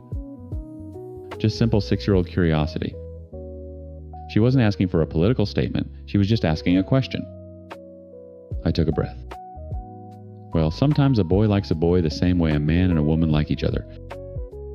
Like how your daddy likes Sarah. She processed that for a second, her brow furrowed. Then she nodded, a slow, solemn bob of her head. Okay. And that was it. She turned back to the TV, suddenly fascinated by a yogurt commercial. The conversation was over. The bomb had not gone off. I let out a breath I didn't realize I was holding. It was fine. Everything was fine. On Sunday, just after lunch, my phone buzzed. It was a text from Gary. Asterisk, asterisk. What the fuck did you say to my daughter? Asterisk, asterisk. My blood ran cold. I stared at the screen, my thumb hovering over the keyboard. Before I could even formulate a reply, my phone started ringing. Asterisk, Gary, asterisk. I answered, my heart pounding against my ribs. Hello. Don't you hello me, you sick bastard, he screamed, his voice distorted with rage. What the hell did you do? Diana just asked me if men can marry men. What kind of filth are you pushing on my kid? Gary, calm down, I said, my voice shaking. She asked a simple question. I gave her a simple age-appropriate answer. Age-appropriate, AGE, appropriate. You don't get to decide what's appropriate for my daughter. You deliberately corrupted her. You pushed your sick lifestyle on her. It's not a lifestyle, it's who I am. I shot back my own anger, flaring. She saw Mark kiss me goodbye. What was I supposed to do? Lie to her? Yes. You should have said he was your cousin or your weird friend. I don't give a shit. Anything but the truth. There was a muffled sound, and then Sarah's voice was on the line. It was colder than Gary's. Jack, what were you thinking? She hissed. The betrayal hit me like a physical blow. Sarah, you can't be serious. She asked a question. You should have just changed the subject. You know how Gary is about this. You deliberately provoked him. I provoked him by existing in my own home, by getting a goodbye kiss from my partner. My God, Sarah, listen to yourself. This isn't about you, Jack. This is about Diana, she shrieked. Gary is freaking out. He's talking about taking her to a psychologist to see what kind of damage you've done. I just laughed. A hollow, broken sound. Damage. You think I times damage, times her, by telling her that gay people exist. You of all people. You made a mistake, Jack, she said, her voice flat and final. And now we have to clean it up. The line went dead. I stood in my kitchen staring at my phone, my whole body trembling with a mixture of rage and heartbreak. My sister. The one I'd protected. The one I'd stood up for. She'd just thrown me under the bus to appease her bigoted husband. An hour later, an email notification pinged. The subject line was **** invoice for psychological assessment. ***. It was from Gary. The body of the email was short, brutal, and utterly insane. He had already booked an appointment with a child therapist for the following week to assess the emotional and psychological damage caused by your inappropriate disclosure. He accused me of grooming and demanded I pay the full cost of the therapy sessions, attaching a fee schedule from the clinic. The last sentence made the air leave my lungs. Asterisk. If you refuse to take financial responsibility for the harm you've caused, our lawyer will be in touch. Asterisk. I couldn't breathe. A lawsuit. He was threatening me with a lawsuit. For answering a child's question honestly. Stunned, my hands shaking so badly I could barely unlock my phone, I called the only person I could think of. Dad, I choked out, my voice cracking. Jack, what's wrong? You sound terrible. I'm forwarding you an email, I stammered. From Gary. You need to see it. He's threatening to sue me. My dad, a lawyer for 35 years, was silent as I explained everything. The kiss, Diana's question, the phone call, the accusations. I could practically feel his fury radiating through the phone. He said what my dad finally said, his voice dangerously low. He's claiming you damaged Diana. Send me that email right now. I forwarded it. The silence on the other end of the line stretched for a full minute. I could hear the faint sound of my mom in the background asking what was going on. Then my dad came back on the line and his voice was like ice and iron. Linda, get your coat. We're going to Sarah's. He spoke back into the phone, his tone leaving no room for argument. Jack, stay where you are. Don't call her. Don't answer if they call you. Your mother and I are on our way into the city. We're handling this. The call ended. I just stood there, phone in hand, the silence of my apartment roaring in my ears. I felt like I'd been in a car crash. Everything was distant, hazy, and my body was thrumming with an adrenaline I didn't know what to do with. Mark found me like that an hour later when he got home from work, just staring at the kitchen wall. He took one look at my face, dropped his bag, and had his arms around me. Jack, what happened? I couldn't form words. I just held him, burying my face in his shoulder, and finally let out the shuddering breath I'd been holding since Gary's text. I told him everything. Every vile word, every accusation, the email, the threat of a lawsuit. He listened, his expression hardening from concern to a quiet, controlled fury. That son of a bitch, he said, his voice low. And Sarah just let him. I just nodded, the shame and hurt of it fresh all over again. My phone rang, startling us both. It was my dad. I put it on speaker, my hand trembling so badly Mark had to steady it for me. Jack Dad's voice was tense. We're here, at Sarah's. I'm putting you on speaker. Your mother thinks you have a right to hear this. Don't say a word unless I ask you to understand. Okay, I whispered. The soundscape of the call changed. I could hear muffled voices, a door closing. Sarah, my dad said, his voice devoid of warmth. Where's your husband? Dad, what are you doing here? This is not a good time. Sarah's voice was strained, panicked. It's about to get a hell of a lot worse. Get Gary. There was a shuffle of feet, and then Gary's smug voice filled the speaker. Well, look what the cat dragged in. Come to apologize on behalf of your deviant son. A cold knot formed in my stomach. I heard my mom gasp. You will address my son as Jack, my dad said, his voice like granite. I reviewed your email. Let me be clear. There will be no psychological assessment. There will be no invoice, and there will certainly be no lawsuit.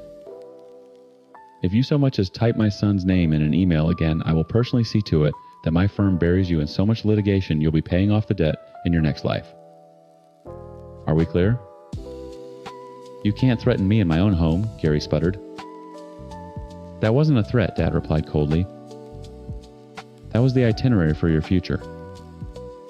Now we're going to talk about the accusation you made. You believe Jack damaged your daughter.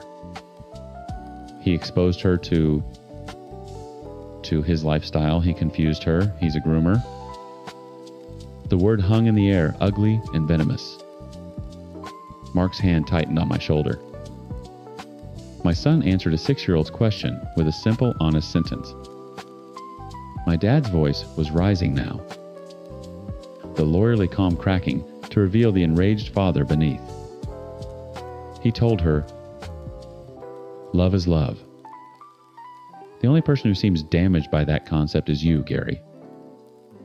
The only person pushing filth and corruption here is the man who would teach a child that some people's families are wrong, that her uncle is something to be ashamed of.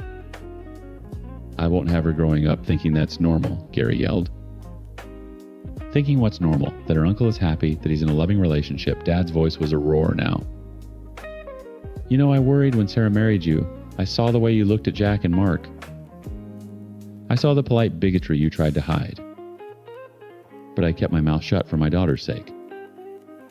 He paused, and the silence was heavy, dangerous. But this accusing my son of being a predator for existing, threatening him after he did you a favor? No. We're done. Dad, please, Sarah begged. Let's all just calm down. I am perfectly calm, Sarah, my father said. Gary, smelling what he thought was a victory, pushed his luck. He let out a condescending scoff. Look, I'm sorry you didn't raise him right, but don't worry. I won't make the same mistakes with Diana that you made with him. The line went dead quiet. It was the quiet of a fuse burning down to the dynamite. For a full 5 seconds, no one spoke. I felt the blood drain from my face. When my dad's voice came back, it was a whisper of pure ice. Get out of my daughter's house. What? Gary laughed. This is my time's house. Not while I'm in it, my father snapped. You are no longer a part of this family. You are not welcome at our home for holidays. You will not speak to me or my wife or my son ever again. You are a stranger to us. Now get out of my sight before I do something I don't regret. Sarah Gary shrieked his voice, pitching high with panic and disbelief. Are you going to let him talk to me like this? And this was it. The moment. The choice she had to make. My sister. My unbreakable team. I held my breath. Jack, she screamed, and her voice was suddenly directed at the phone at me. It was raw, hysterical, and full of a hatred I had never heard before. Are you happy now? Are you happy you've done this? You and your fucking mistake are destroying my marriage. You're ruining my life. The phone clicked. The line went dead. I dropped my phone onto the counter. The sound it made was small and pathetic. Ruining her life. My mistake. My existence was a mistake. That was inconveniencing her marriage to a monster. I sank onto a kitchen stool, the strength gone from my legs. Mark knelt in front of me, his hands on my knees. Jack. Breathe. Hey, look at me. Breathe. I didn't know how long we stayed like that. 10 minutes? An hour? Then there was a soft knock at our apartment door. Mark opened it to reveal my parents. My mom's eyes were red-rimmed, her face pale. My dad just looked old. The fury had drained out of him, leaving a deep, hollowed-out sadness. Mom came straight to me, wrapping her arms around me so tightly it hurt. She didn't say anything. She just held me, stroking my hair like she did when I was a kid. Dad stood in the doorway, his hands shoved in his pockets. She chose him, he said, his voice rough. I told her, he goes or we go. She told us to leave. He finally looked at me, his eyes filled with a grief that mirrored my own. I'm sorry, son. I'm so sorry. It's not your fault, I managed to choke out. We raised her to be kind, my mom whispered, her voice thick with tears. To be brave. I don't know who that woman is. We stood there for a long time, a new smaller family unit forged in the wreckage. My phone buzzed on the counter. We all looked at it. A text from Sarah. Asterisk, asterisk, I hope you're satisfied. Gary's gone to his brother's. You've broken our family. Don't ever contact me again. Asterisk, asterisk. I didn't feel rage anymore. I didn't feel sadness. I just felt empty. The unbreakable team was broken. The person I'd protected had fed me to the wolves to save herself. My father's actions, his righteous fury, hadn't been revenge. It had been a clarification. He hadn't banished Gary. He'd just revealed the walls that were already there, forcing Sarah to finally show us which side she was on. She'd made her choice. And now I had to live with it. Story teen. 6 years. That's how long it took to scrape the memory of that day off the inside of my skull. For 6 years, I'd been the one who got left at the altar. It was a brand seared onto my identity in my hometown. Mark, my high school sweetheart, had left me a note in the church vestibule. A 3-sentence masterpiece of cowardice that boiled down to times, I'm sorry, I'm in love with someone else and she's pregnant. Asterisk. My family was my lifeboat. My parents, my aunt, and especially my younger sister, Clara. She was the one who held my hand while I dry heaved into a toilet, my $5,000 wedding dress pooled around my knees. She was the one who boxed up every picture of Mark and threw them into a bonfire in our backyard. She helped me rebuild. Now it was her turn. And she was doing it right. Her fiancé Liam was a solid guy. A genuinely good man who looked at her like she'd hung the moon. The only problem was money. They were young, renting a tiny apartment, and trying to build a life on 2 entry-level salaries.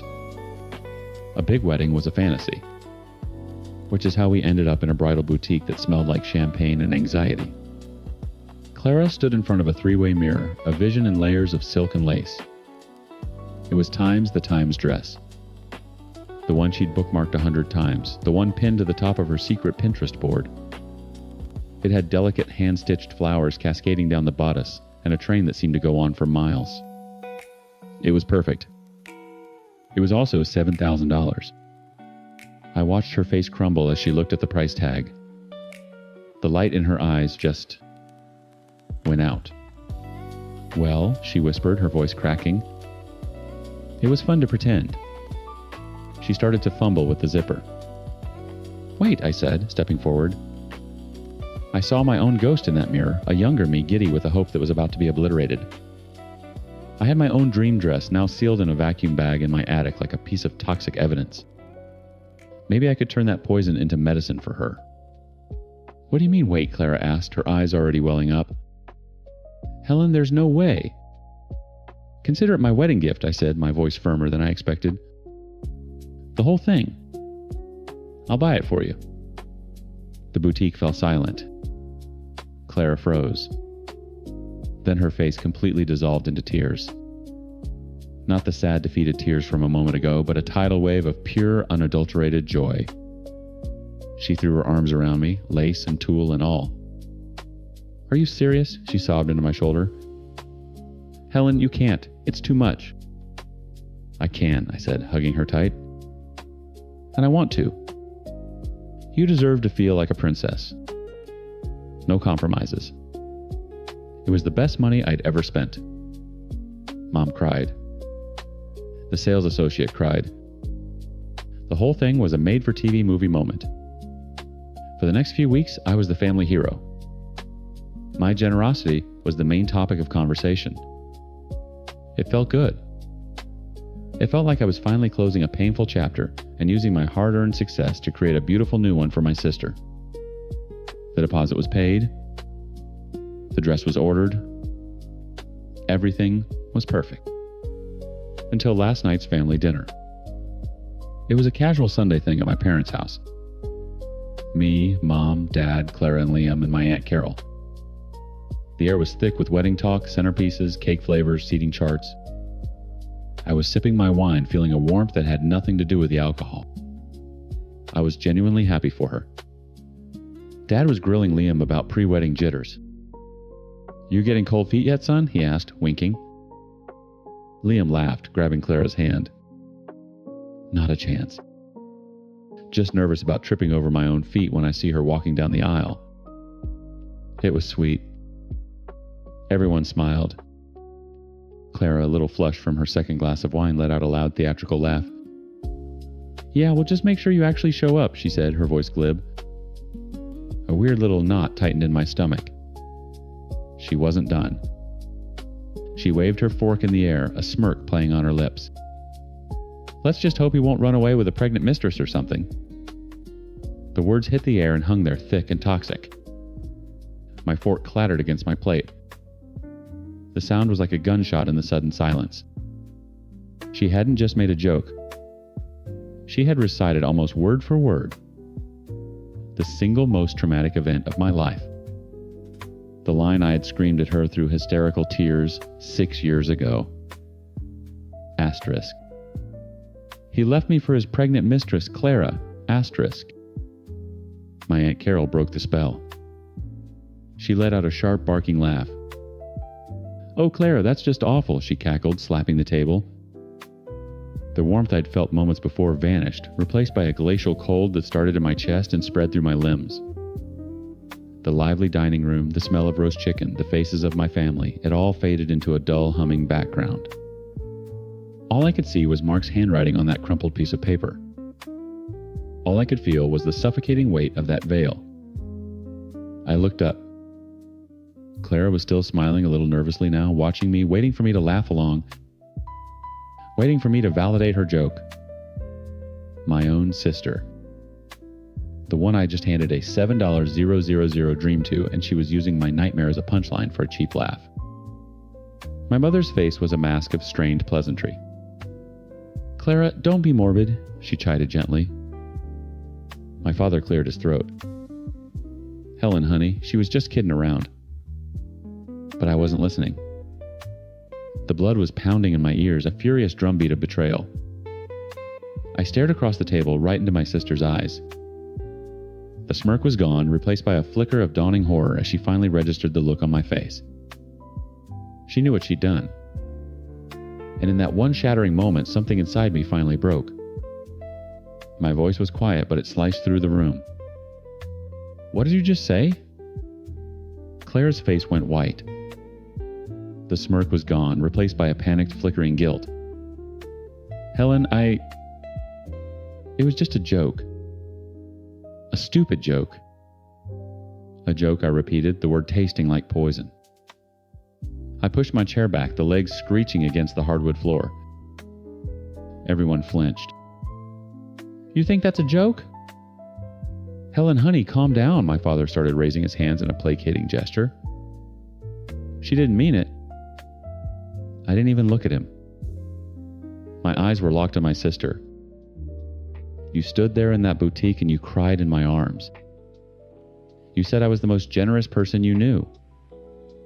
Was that a joke too? Were you laughing at me then, thinking about how you could use the story of my life's biggest humiliation for a cheap laugh later? Tears started to stream down Clara's face.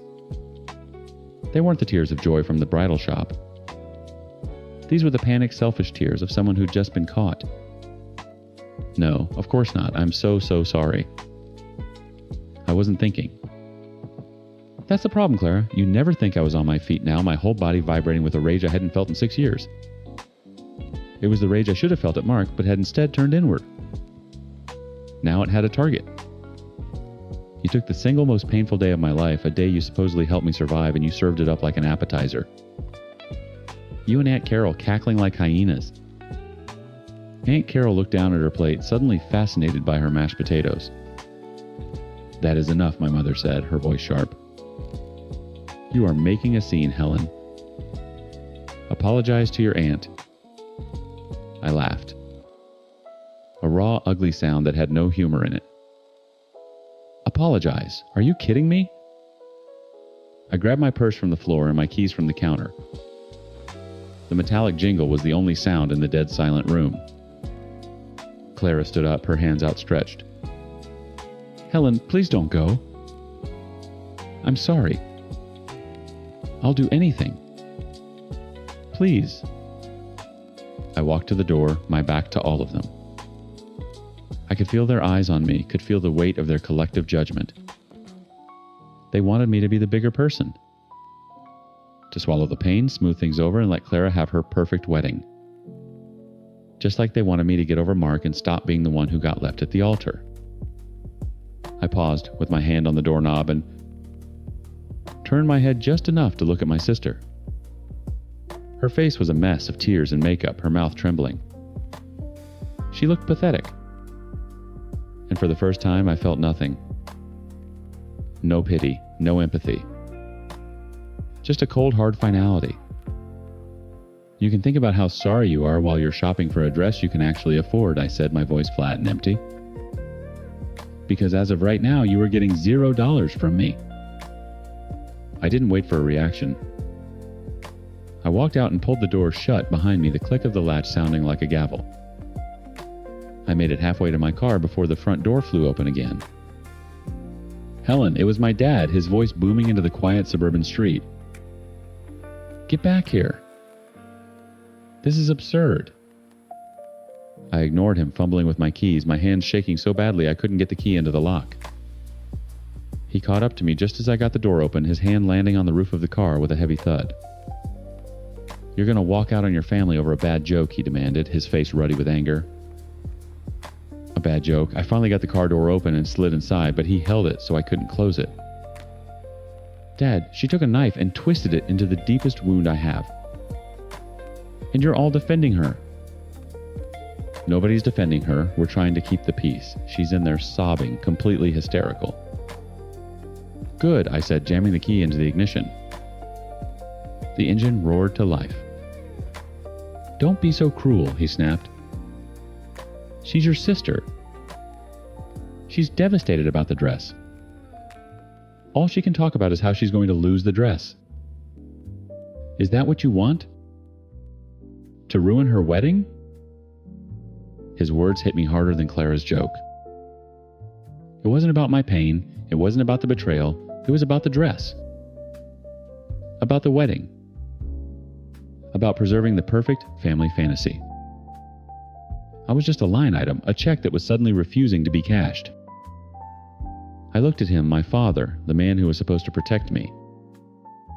She's the one who was cruel. She took my generosity and threw it back in my face. This isn't about the money anymore, Dad. It's about respect. A respect she obviously doesn't have for me. That's ridiculous. It's dark humor. It's how kids these days talk. I'm not a kid. And that wasn't humor. It was mockery, I said, my voice hardening into something I barely recognized.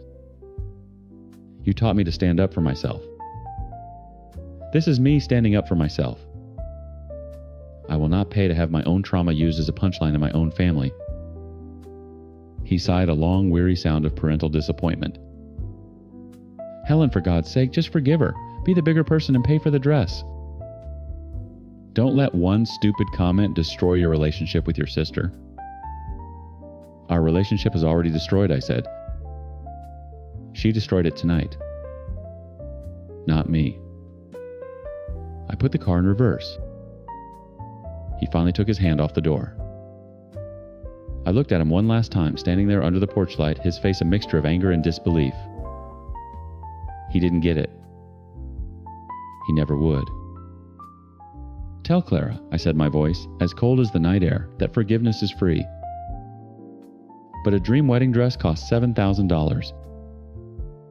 I didn't look back as I pulled out of the driveway. My phone was already buzzing in my purse. A text from Clara.